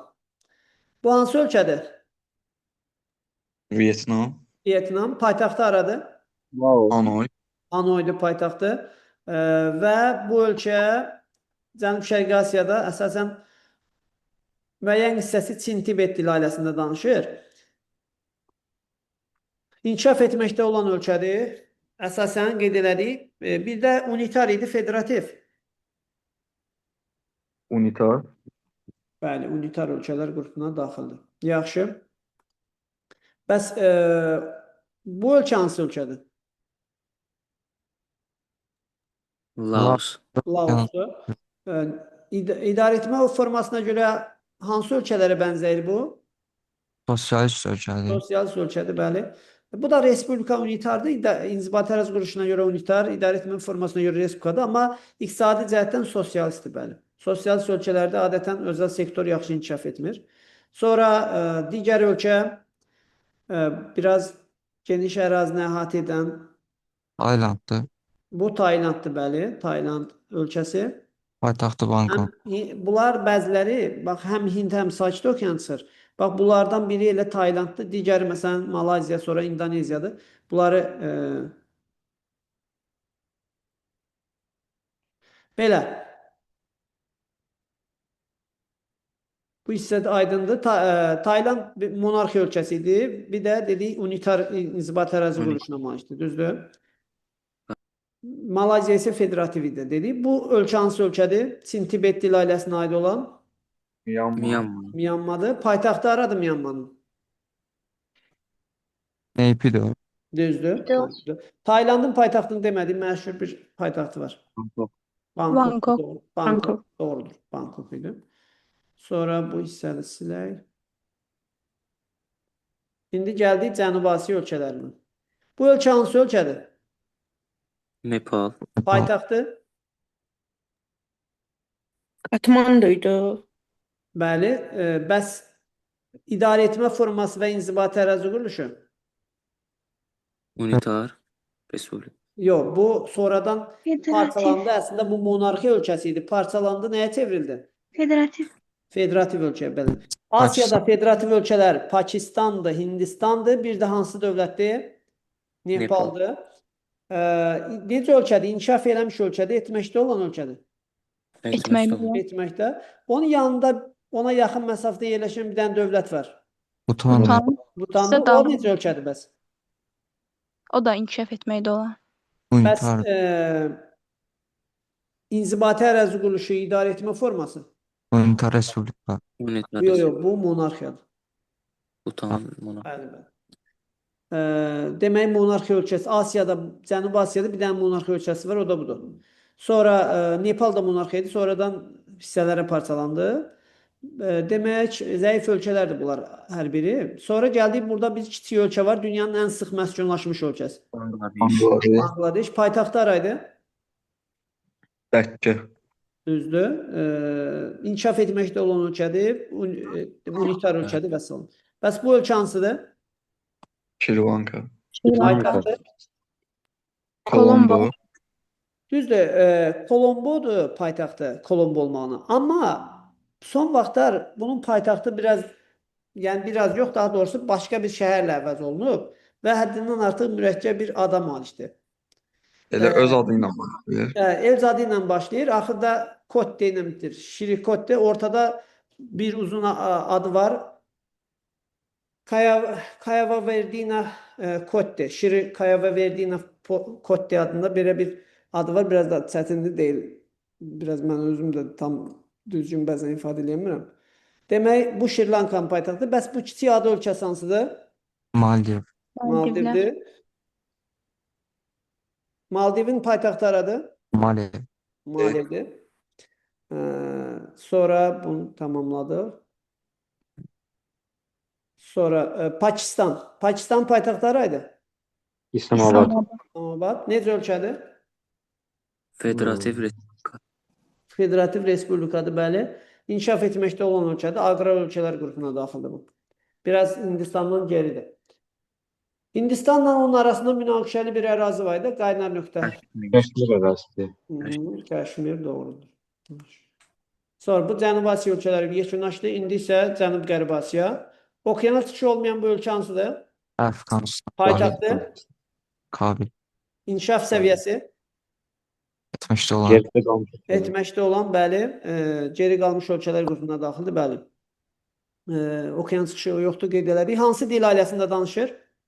Hind-Avropa. Hind-Avropa, İran qrupuna aid idi bu. Bu Hindlilər, Pakistanlılar Hindari qrupuna aid. O da Hind-Avropa gedir bunlarda. İranlılar burada bilirsiniz də, o da Farsdır. Dil qrupu olaraq İran qrupuna aiddirlər. Hind-Avropa dil ailəsində danışırlar. Sonra ərəblər bəs hansı dil ailəsində danışırdı? Hamisami. Yox, dil ailəsi olaraq. Hind-Avropa. Afro-Asiya dil ailəsində danışırlar. Hamsami qrupunda. Yahudilər də həmçinin o qrupa aiddir burada. Demək, bu onlardan, bax bu hissədə yerləşən ölkə hansı idi? Yəmən.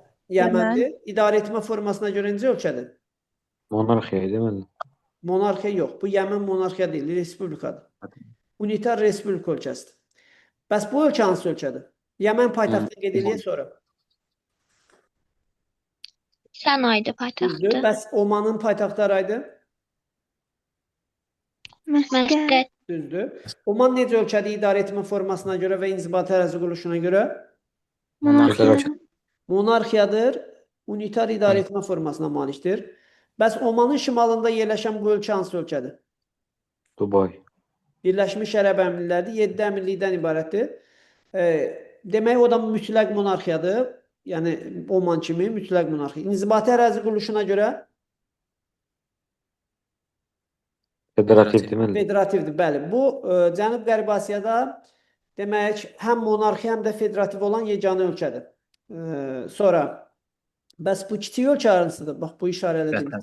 Qətərdir. Onun yaxınlığında Bəhreyn adında dövlət yerləşir. Qətərin paytaxtı haradır? Doha. Qətərin paytaxtı Doha şəhəri. Bəs Bəhreynin paytaxtı? Manama. Yaxşı.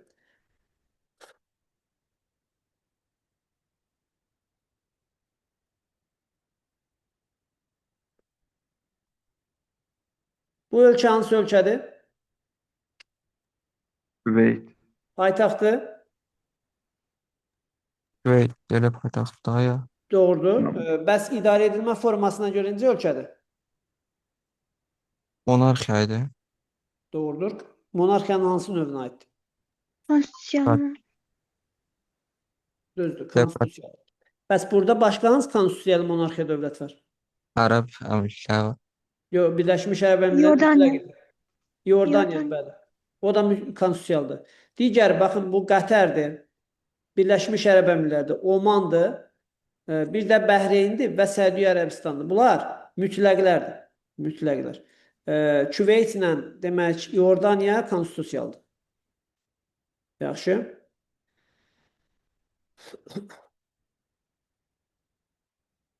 Sonra İraqı dedik. İraq necə ölkə idi? İsa İraq inzibati ərazi quruluş və idarə edilmə formasına görə necə ölkədir? Miraq unitar idi. Yox, əvvəl unitar idi, sonra o müharibədən sonra hissələrə bölündü, oldu federativ. Bu Kürd hissəsi var, nə bilim Sünni hissəsi var, Şiə hissəsi var. Yadınızdadırsa bölgə aparılıb onlarda. Yaxşı. Bəs bu ölkə hansı ölkədir? Suriya. Suriyadır. Onun yanında kiçik bir dövlət var burada. Bu hissədə. Livan. Paytaxtı haraydı Livanın? Beyrut idi. Beyrut. Bəs Suriyanın paytaxtı? Dəməşq idi. Dəməşqdir, bəli. Bunlar hamısı inkişaf etməkdə olan, əsasən, yəni bu adlarını çəkdiyimiz ölkələr İraqdır, demək Suriyadır, Livandır. İnkişaf etməkdə olan Respublika idarə etmə formasına malikdirlər. Burada İraq federativ ölkədir. Sonra burada bir dövlət var. Həmin dövlət bu hissədə yerləşən dövlət İsraildir. İndi rəsmi olaraq paytaxtı əslində Qüdsə elan edib. Amma biz İsrailin paytaxtını hansı ölkə olaraq, hansı şəhər olaraq tanıyırıq? Təl-Əviv şəhəri olaraq əsasən tanıyırıq. Müsəlmanlar qəbul eləmir də, onun məhz Qüds olmasını qəbul eləmirlər. Bir də burada bir ərazi var, hələ tam müstəqil kimi tanınmır. O Fələstin ərazisidir. Yaxşı. Nəhayət gəldik Türkiyəyə. Türkiyə haqqında. Yordaniyanın çıxışı vardı dənizə. Bəli, qırmızı dənizə çıxışı var. Bax buradan. Görsən bir dənə burada balaca bir yer var ha. Kiçik. Görsən buradan. Bəli. Aha. Türkiyə. Neçə dənizə çıxışı var Türkiyənin? Bir dənizə. 4 Qara- dənizə. Ara- Qara, Aral. Mərmərə, Ecey Ecey. və Aralıq. Yaxşı. Türkiyənin paytaxtı hansıdır? Ankara. Ankara. İnkişaf səviyyəsi və idarə edilmə forması. İnkişaf etməkdə olandır. Bəli, əsasən 20 ölkələr qrupundadır. Bu da Türk dövlətləri içərisində yeganə ölkədir ki, inkişaf etməkdə olan ölkələr içərisində hansı qrupa daxildir? Yeni sənayeləşmiş. Düzdür. Belə. Demək, unitar dediyi Respublika idarə edilmə formasına malik olan iki qitədə yerləşən ölkədir. Onun Avropada qalan hissəsi demək adlanır Frakiya adlanan hissə. Yaxşı. Bəs bu ölkə hansı ölkədir? Qaradənizə çıxışı var. Paytaxtı? Tiflis. Unitar və Respublika idarə etmə Respublikadır. forması. Türkiyə, Azərbaycan, Gürcüstan, Ermənistan hamısı elə eyni xüsusiyyətə malikdir. Hamısı unitar Respublika idarə edilmə formasına malik olan ölkələrdir. Gürcüstan, Azərbaycan, Ermənistan, Zəqafqaziya ölkələri deyirlər. Bu ölkələrdən hansının coğrafi mövqeyi daha əlverişsizdir? Ermənistan. Düzdür, heç bir okeana çıxışı yoxdur. Demək olar ki, qonşu ölkələrlə sərhədlər dağlardan keçir. O səbəbdən coğrafi mövqeyi müəyyən qədər daha əlverişsizdir. Digər ölkələrlə müqayisədə bu ərazini əhatə edir. Gördüyünüz kimi Gürcüstan, Azərbaycan, Türkiyə və hansı ölkə ilə sərhəddir? İran İslam Respublikası ilə həmsərhəd mövqeyə malikdir. Bu oldu Asiya ölkələri. Asiya ölkələrinin xüsusiyyətləri. Nəysə Asiya ilə bağlı. Ermənistanın paytaxtını dedik də, deməyə ehtiyac yoxdur yəqin ki, İrəvan, Yerevan, Gürcüstan paytaxtı Tiflisdir, Türkiyə, Ankara qeyd edilərik. Digər ərəb ölkələrində yəqin qeyd eləmişik. Yordaniyanın paytaxtını deyəsən qeyd eləmədik. Haraydı Yordaniyanın paytaxtı? Alman idi. Düzdür. Yaxşı, bu hissə tamamlandı. İndi Asiya ilə bağlı sualınız varsa buyurun. Yoxdur mən. Kimsə nəsə əlavə eləmək istəyirsə buyursun. Nəsə bir qeyd eləmək istəyir ola bilər. Bir də Baykal ətrafında Baykal qırışıqlığı var idi. Zabaykali. O doğrudur. Zabaykali bir Baykali dağları idi. Bəli, Baykal qırışıqlığında yaranmış bütün dağlar məhv olsa da dövrümüzə qədər gəlib çatan yeganə dağlar Baykal ətrafı dağlardır. Yəni Baykal qırışıqlığı. Baykal qırışıqlığı hansı geoloji eraları əhatə edirdi? İki geoloji erada yayılıb. Arxeyi proterozoik. Yox, arxey yox. Arxeydə ümumi kütləvi yer qabağı nazik olduğu üçün kütləvi vulkan püskürməsi və Proterozoiklə dağ əmələ gəlmə başlayır. Straterozoydan Baykal. Gəlir Paleozoyun əvvəlinə qədər 2 dövrünü əhatə edir. Kembri, Ordovik. Silur, Devon dövrləri düşür Kaledona. Demək, daş kömür və Perm mərhələləri düşür isə demək, Hersin qırşıqlığına. Belə. Demək, çalışdığın ölkələri, onların inkişaf səviyyəsini, iqtisadi güclərini müəyyən qədər qeyd eləyək. Başqa sualınız varsa, buyurun. Nəsə qeyd eləmək istəyirsə əlavə olaraq, kim nəsə yaddan çıxan ola bilər də, indi nəyisə qeyd eləmədik. Buyursun. Müəllim, sabaha Afrikanı keçəcəksiniz. Sabah bəli, inşallah Afrika qitəsi haqqında danışacağıq. Afrikanın relyefi, geoloji quruluşu, təbii zonaları, bir də ölkələri haqqında. Daxili suları təbii ki, həmçinin. Demək belə. Bu hissə tamamlandı. Necə? Test işləyəcəyim də. Bugün, indi bəli, bir dənə demişdik, əgər test qutarsaq, dinamikadan bir dənə test işləyərik, xatırlayırsa, dünən demişdim. Düzdür? Bir də qrupa attığım sınağı yazmısınız? Yazacağım mən birazdan. Yəni dərsdən sonra. Onları yazın, yenə də göndərəcəm. 2000 ildə qalmışdıq? Ona 2010-un A variantını işləyəcək. 2010-un A variantı. Baxaq.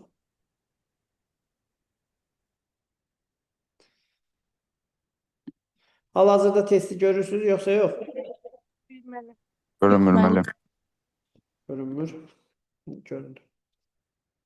Başlayaq. Ancaq növbə ilə bir-birimizə hörmət eləyək. Həm də cavabı deyəndə çalışaq izahlı şəkildə olsun. Çünki elə, məsələn, deyəndə niyə o birilərini çıxdı, götürmədim və s. Elə olsun ki, sual aydın olsun da cavabı. Fira, buyur zəhmət olmasa. Deməli, Qobustan, Ağgöl, İlis qoruqlarının yerləşdiyi fiziki coğrafi rayonlar. Qobustan Abşeronda, Düzdür. Ağgöl, Kür Arazda, Şuraraz. yox. İlisuda Qaxda idi, o da Zaqatalahca düşürdü. Zaqatallah. Cavab hansı oldu? A variantı. Aha. İsa, buyur. məsələn mən deməyim, başqası deyir. Aha, yaxşı. Kim məsələyi əl qaldırmaq istəyir? Deyəsən, heç kim əl qaldırmaq istəmir. Baxaq, Türkmənistan Respublikasının əhalinin sayı 5 milyon nəfərdir. Əhalinin milli tərkibinin 85%-ni türkmənlər, 5%-ni isə özbəklər təşkil edir. Ümumi neçə faiz oldu? Türkmən və özbək neçə faiz oldu? 90%. Deməli, yerdə neçə faiz qaldı? 5. Digər xalqlara neçə faiz qaldı Müşcan? 5% mən. Nə qədər? 10%. 10%. 90 10 qaldı. saçdım. Narahat olma. Bəli. 90%. Demək 10% qaldı. İndi deyir ki, digər xalqların sayını hesablayın. Görür ki, digər xalqlar 10%-dir. Ümumi əhali neçə milyon nəfərdir? 5 milyon. 5 milyonun 10%-ni tapsaq neçə eləyəcək? 0,5. Bəli. B variant. Sonra İsa, buyur. Deyir ki, sxem rəqəmlərə uyğun alüminium istehsalında istifadə olunan xam Bir mallar dəqiqə bağışla, bir şey soruşacağım sana. Sən blokda neçədən düzəltmişdin, yadından çıxsın? 24. Aha. Bəs niyə məsələni yazamırsan? Məsələni yazamırsan, yoxsa özün dedin ki? Burada yazmaq istəmirəm. Ha, aydındır. Davam edək. Deyir ki, alüminium istehsalında istifadə olunan xam mallar və emal mərhələlərinin məhsullarını müəyyən edin. Boksit alüminit nefeilin olar. Bəli, düzdür. Doğrudur. Alüminium oksidi olacaq üstə. Demək, 1-2 olacaq. Boksidi qeyd eləmirsən, qeyd eləyib özü. Alüminit ilə nifilin. Üçüncüsü nə olacaq? Alüminium oksidi, sonra isə saf alüminium əldə olunur. Doğrudur. Cavab olacaq. B variantı. Bəli. Sonra digər uşaqlar görəs fəallaşaq. Əlin qaldırmayan uşaqlar zəhmət olmasa əlin qaldırsın. Musa, buyur. Deyir ki, dəniz nəqliyyatında yük daşımalarda Yox, daha çox Bir dəqiqə sualı itirdim. 80-ci suala baxmadım. Buradadır. 79-a baxmırıq ki. 79 keçmişi, hə. Düzdür say. 79, buyur. Deyir dəniz nəqliyyatı yük daşımasında daha çox istifadə olunan boğaz. Mən burada La Manche, Düzdür. sonra Cəbəl Tarix, Malakka, Beaufort ola bilər. Beaufort hardadır? Beaufort Şimal Beaufort Amerika. dənizi. Ümumiyyətlə burada Beaufort harda yazılıb? Bosfor Bosfor, çıxırsın. hə. Bosfor olar, hə. Beaufort dəniz adıdır. Bu cavab bunu seçirsən deyini. Bəli. Bəli, doğrudur. İngiltərə, Fransa arasında La Manche boğazı. Cəbəl Tarix Aralıq dənizini Aralıq dənizini Atlantika birləşdirir, Afrikanı Avropanı ayırır. Çox istifadə olunan bir ərazidə yerləşir. Malakka, demək Sumatra ilə Malakka yarımadası arasında Hind və Sakiti birləşdirir. Mühüm yollar oradan keçir Cənub-Şərqi Asiyadan. Bosfor da burada Qara dənizlə Mərmərəni birləşdirir. O zona ümumiyyətlə Türkiyə ətrafında olan boğazlar nəqliyyatda çox istifadə olunur. A variantında Magellan uzaqdadır. Bering Magellan hansı ki odlu torpaqlar Cənubi Amerika arasında. Cənubi Amerikanın cənubi hissələri yaxşı mənimsənilməyib. Qaldı Bering boğazı Şimal Buzlu Okeandan Şimal buzluda o da olmaz. yerdədir, soyuq ərazilərdədir. O Rusiyanın şimal-şərq hissəsi zəif mənimsənilib. Digər tərəfdən yenə demək Drake var. Antarktidanı odlu torpaqdan Cənubi Amerikadan ayırır. O da əlverişsiz yerdədir. Dardanel var. Dardanel müəyyən qədər istifadə olunaraq Türkiyə ətrafında olan boğazlar burada Beringdə əsasən korlayır. Sonra digər tərəfdən Y variantından da Drake yenə Antarktida ətrafındadır. O da onu korlayır. Belə. Aysel buyur.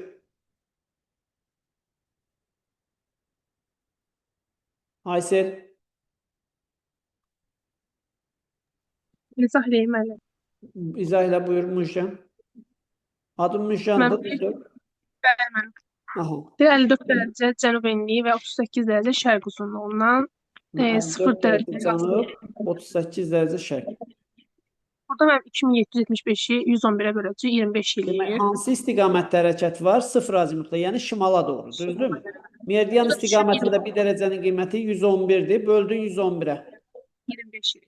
25 dərəcə. 54-dən 25 çıxanda neçə alınacaq? 29 cənub enliyi. Neçə? 29 cənub enliyi. 29 cənub enliyi, bəli. Sonra deyir ki, cənub tropik xətti ilə, yəni 29-dan çıxacaq 23,5-yə. Bəli, cənub tropik xətti 23,5-dir. Obyekt isə yerləşir 29 cənubda. Aralarında neçə dərəcə fərq var? 0,6. 0,6 olmaz. 5,5. 29-dan 23,5 çıxanda 0,6 alınamaz mı? 5,5. Aha. Düzdür, 5,5. İndi 5,5-i nə etməlisən? 111'e vuruq. 111-ə vuracaq. Nə qədər eləyəcək? 6000, yox, hədə 6000,5. 610. 600 edir. Bir də deyir ki, bu obyekt, bu obyekt, hansı ki, neçə dərəcə şərq uzunluğunda? 38 dərəcə şərq uzunluğunda.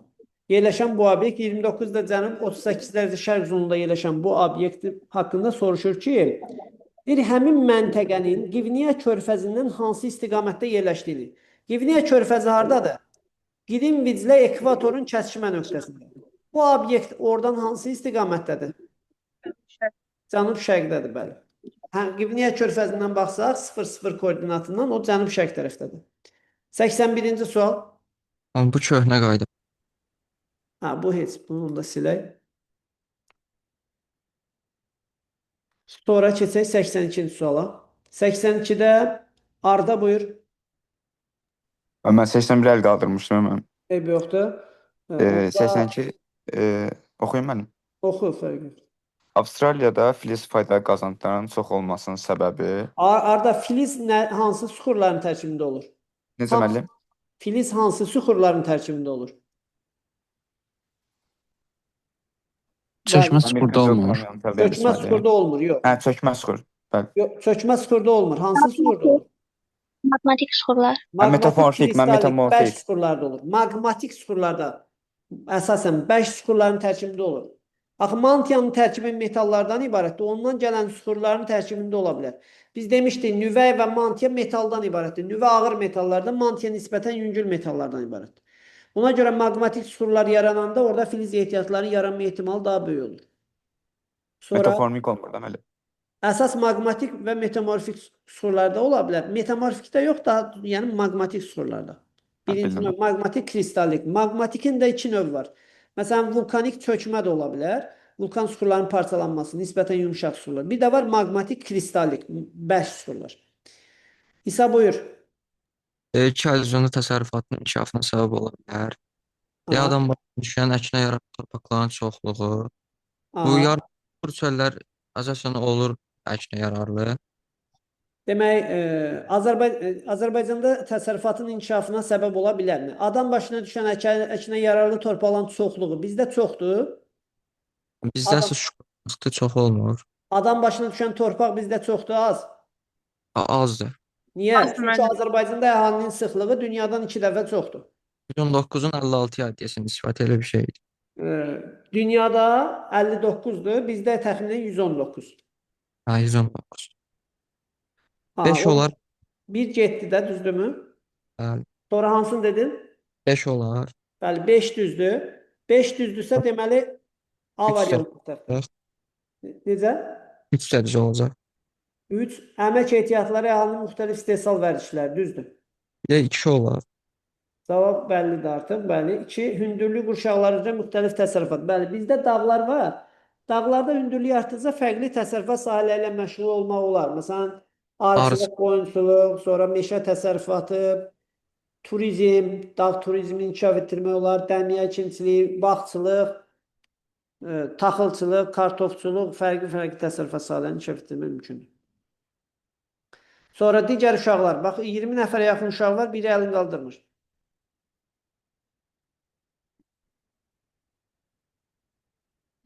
Aysel buyur. Ekoloji tarazlığın pozulmasına səbəb olan proseslərin məntiq ardıcıllığını müəyyən edin.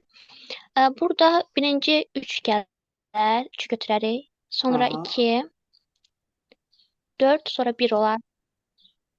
Demək, 3, 2, 4, 1. 3. Özbəkistan və Türkmənistan pambıqçılığının inkişafı. 2.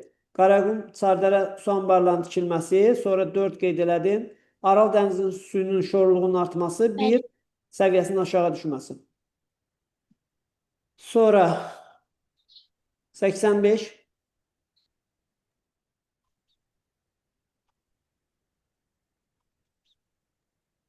Deyim. Buyur. Əlini qalmışam. Buyur. Deyək ki, Əzəvdir. Şimal yarımkürəsində yayın başlaması bu var. Yay gün dönümündə bəli, şimal yarımkürəsində yay başlayır.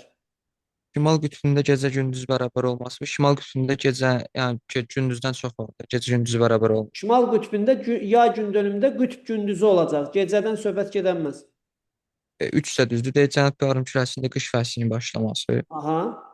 Günəş ekvator üzərində zənitdə olması 20.5 şimal tropik üzərindədir. Bəli. Şimal qütb dairəsində qütb gecəsi olması səhvdir, qütb gündüzüdür. Bəli.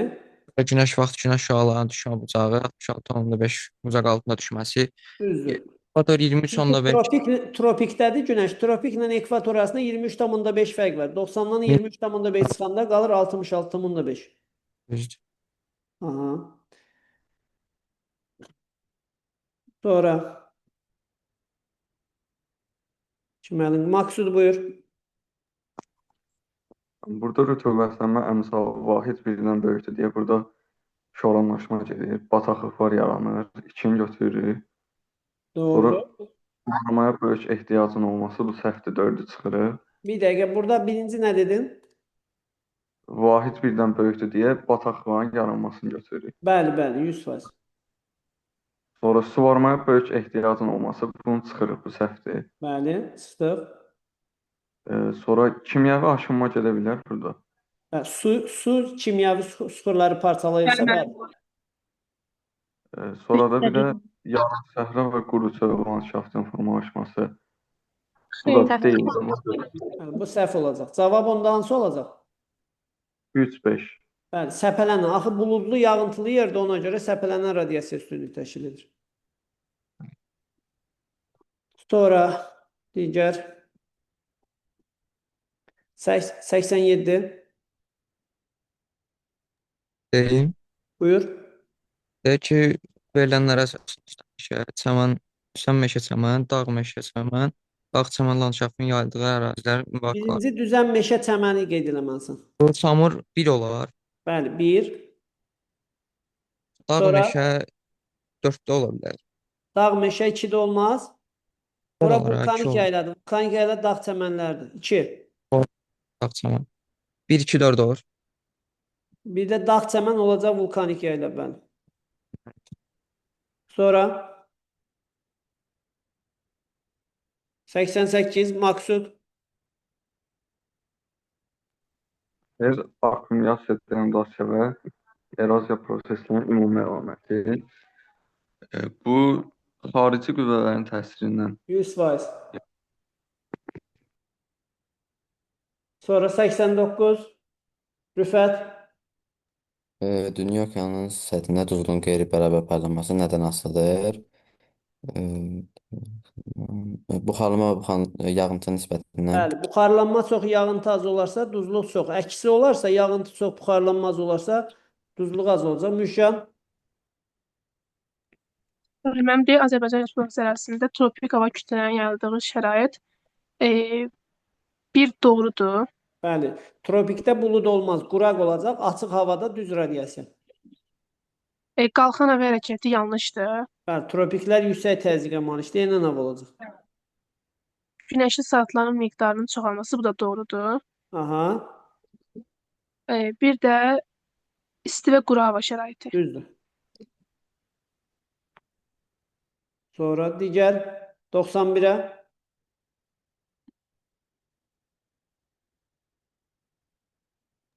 Deyim. Musa buyur. Mən bura əsasən 1 gedir də, çünki soyuq havadır.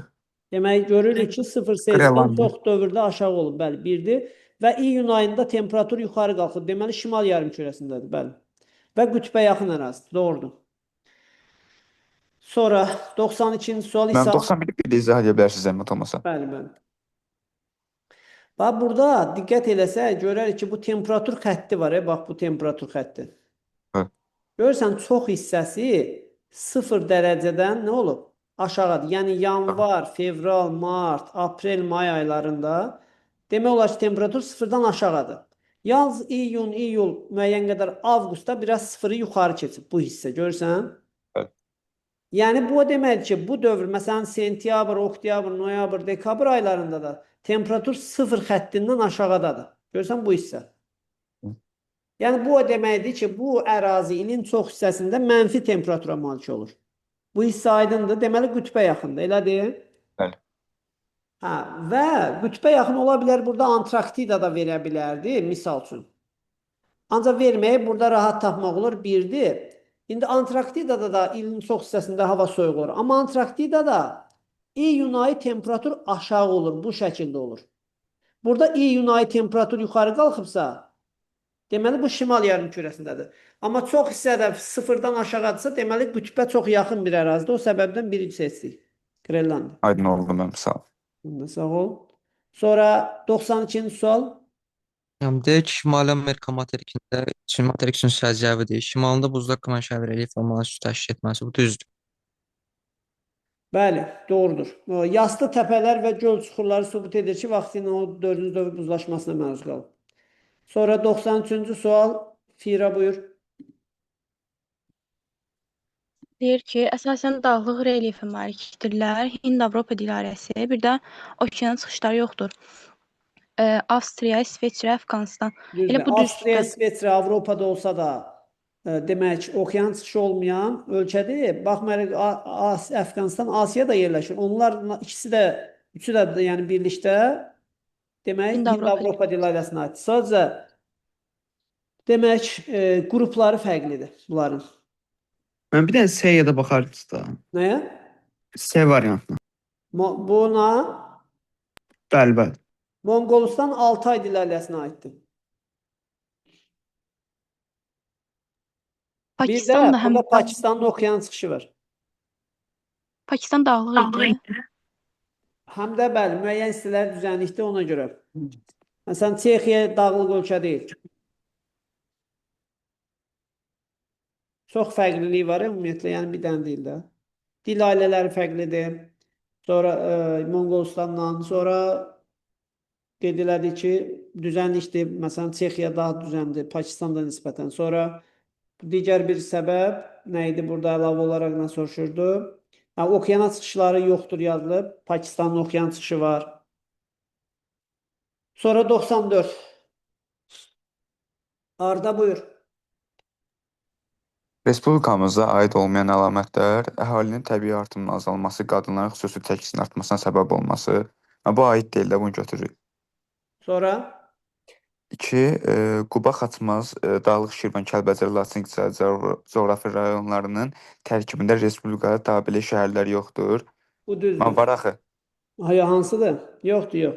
O köhnə Yoxdur. biraz sualdır, amma yoxdur heç birisində. Mühüm şəhər yoxdur. Bu köhnə dərslikdəndir biraz. Bu cümlədə yoxdur dəqiq. Bu heç. 2 Ceyrançöl aiddir deyə götürmürük ikini. oldu mənim. Ceyrançöl, Acınahur, Qobustanda antropogen landşaftları geniş yayılmışdır. Bunu götürürük də. Bu yanlışdır. Çünki bu ərazilər Yanlışdır, zəif bəli. mənzərəli. İnsan təsiri azdır. 4. İxracatda neft və neft məhsulları əsasən yer tutur. Bu da düzdür. Düzdür, bəli. Gəncə, Qazax, Aran və Abşeron iqtisadi rayonlarının Avrasiya, görünmür, biraz yaxınlaşdırırsanız. Avrasiya, Transqafqaz Qaz nəqliyyat nəqliyyat dəhlizi. dənizi keçir. Aha. Bu yanlışdır. Uşaqlar yanlışdır, doğrudur. Doğru olar.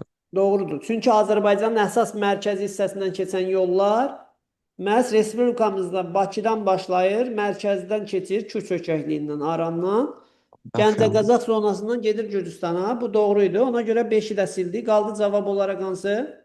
1-3. 1-3 idi, bəli. Sonra 95-ci sual indi biraz yaxınlaşdırım. Çünki bu sualın yarısı o tərəfdə idi. İsa buyur. Deyək ki, savanna təbiətində baş verən mühüm mövsümdə şənliklər, yayda bitki ailəmi canlılar, qışda quruyar. Necə? Yayda Hə, bitki quruyar. üzrlü sayı eşitənmədim yaxşı. B variantı olur müəllim. B, Y variantı. Bəli. Yayda bitki aləmi canlanır. Bəli, yayı yağıntılı keçir, ekvatorial hakimdir yayda, qışda isə quruyur bitkilər. Doğrudur. Çünki yayda ekvatorialın, qışda tropikin təsirinə məruz qalır. Musa buyur.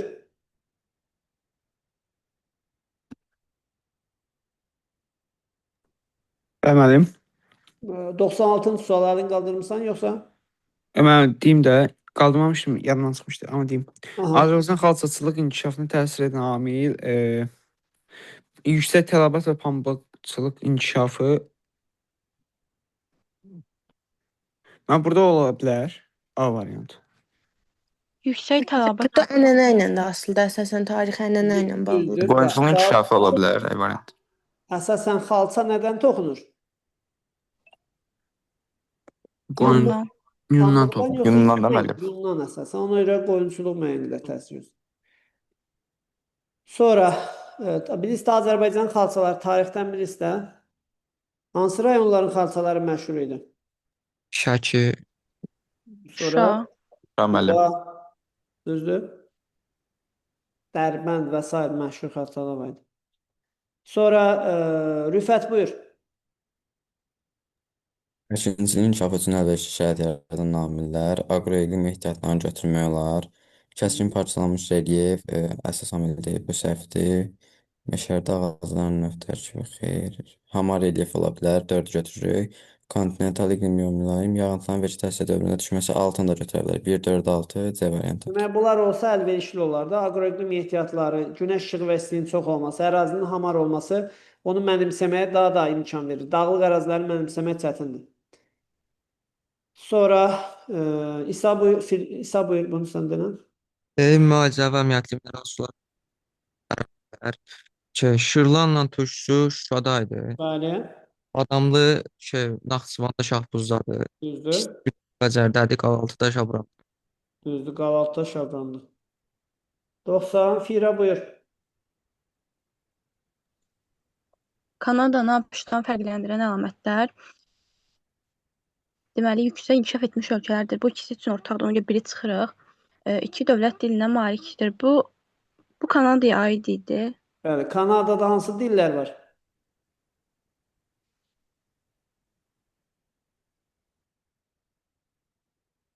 İngilis, fransız. Biri Germandı.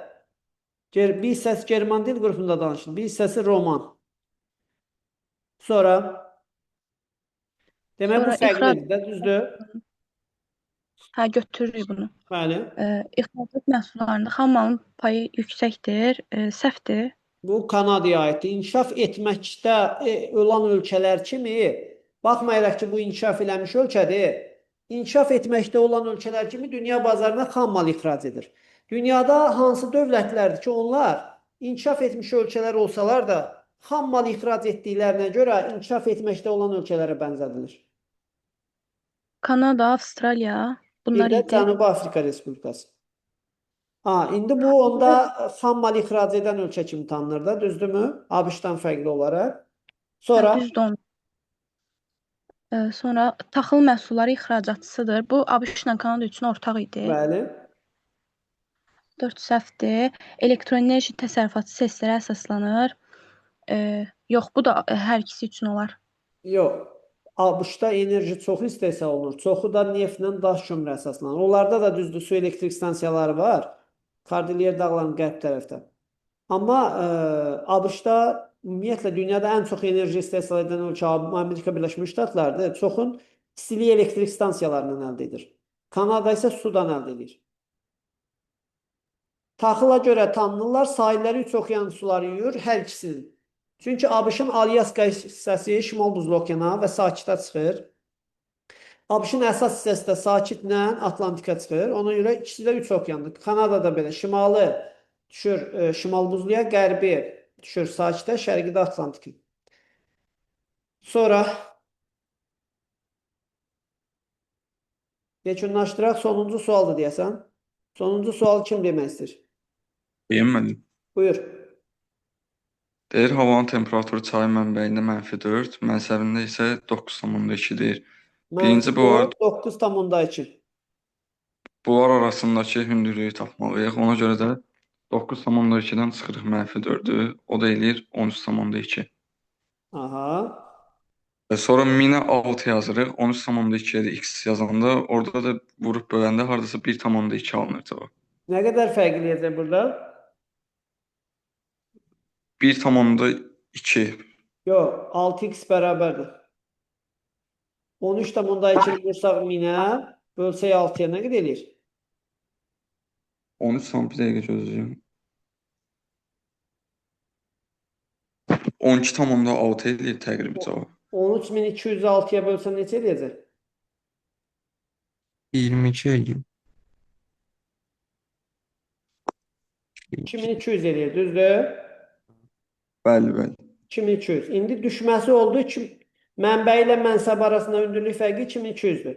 Meyliliyi necə tapasan? Düşməsini böləsən çayın nəyinə? Uzunluğuna. 2200-ü də 2500-ə bölsək? 0,88. Aha. Dəqiq hesablamısansa, onda cavab B variantı. Yaxşı. Belə, uşaqlar, sizdən bir dənə yüngülvari bir şey xahiş eləmək istəyirəm. Ekranı, hamı aça bilər ekranı bir dəfəyə ekranda düşsün şəkillər.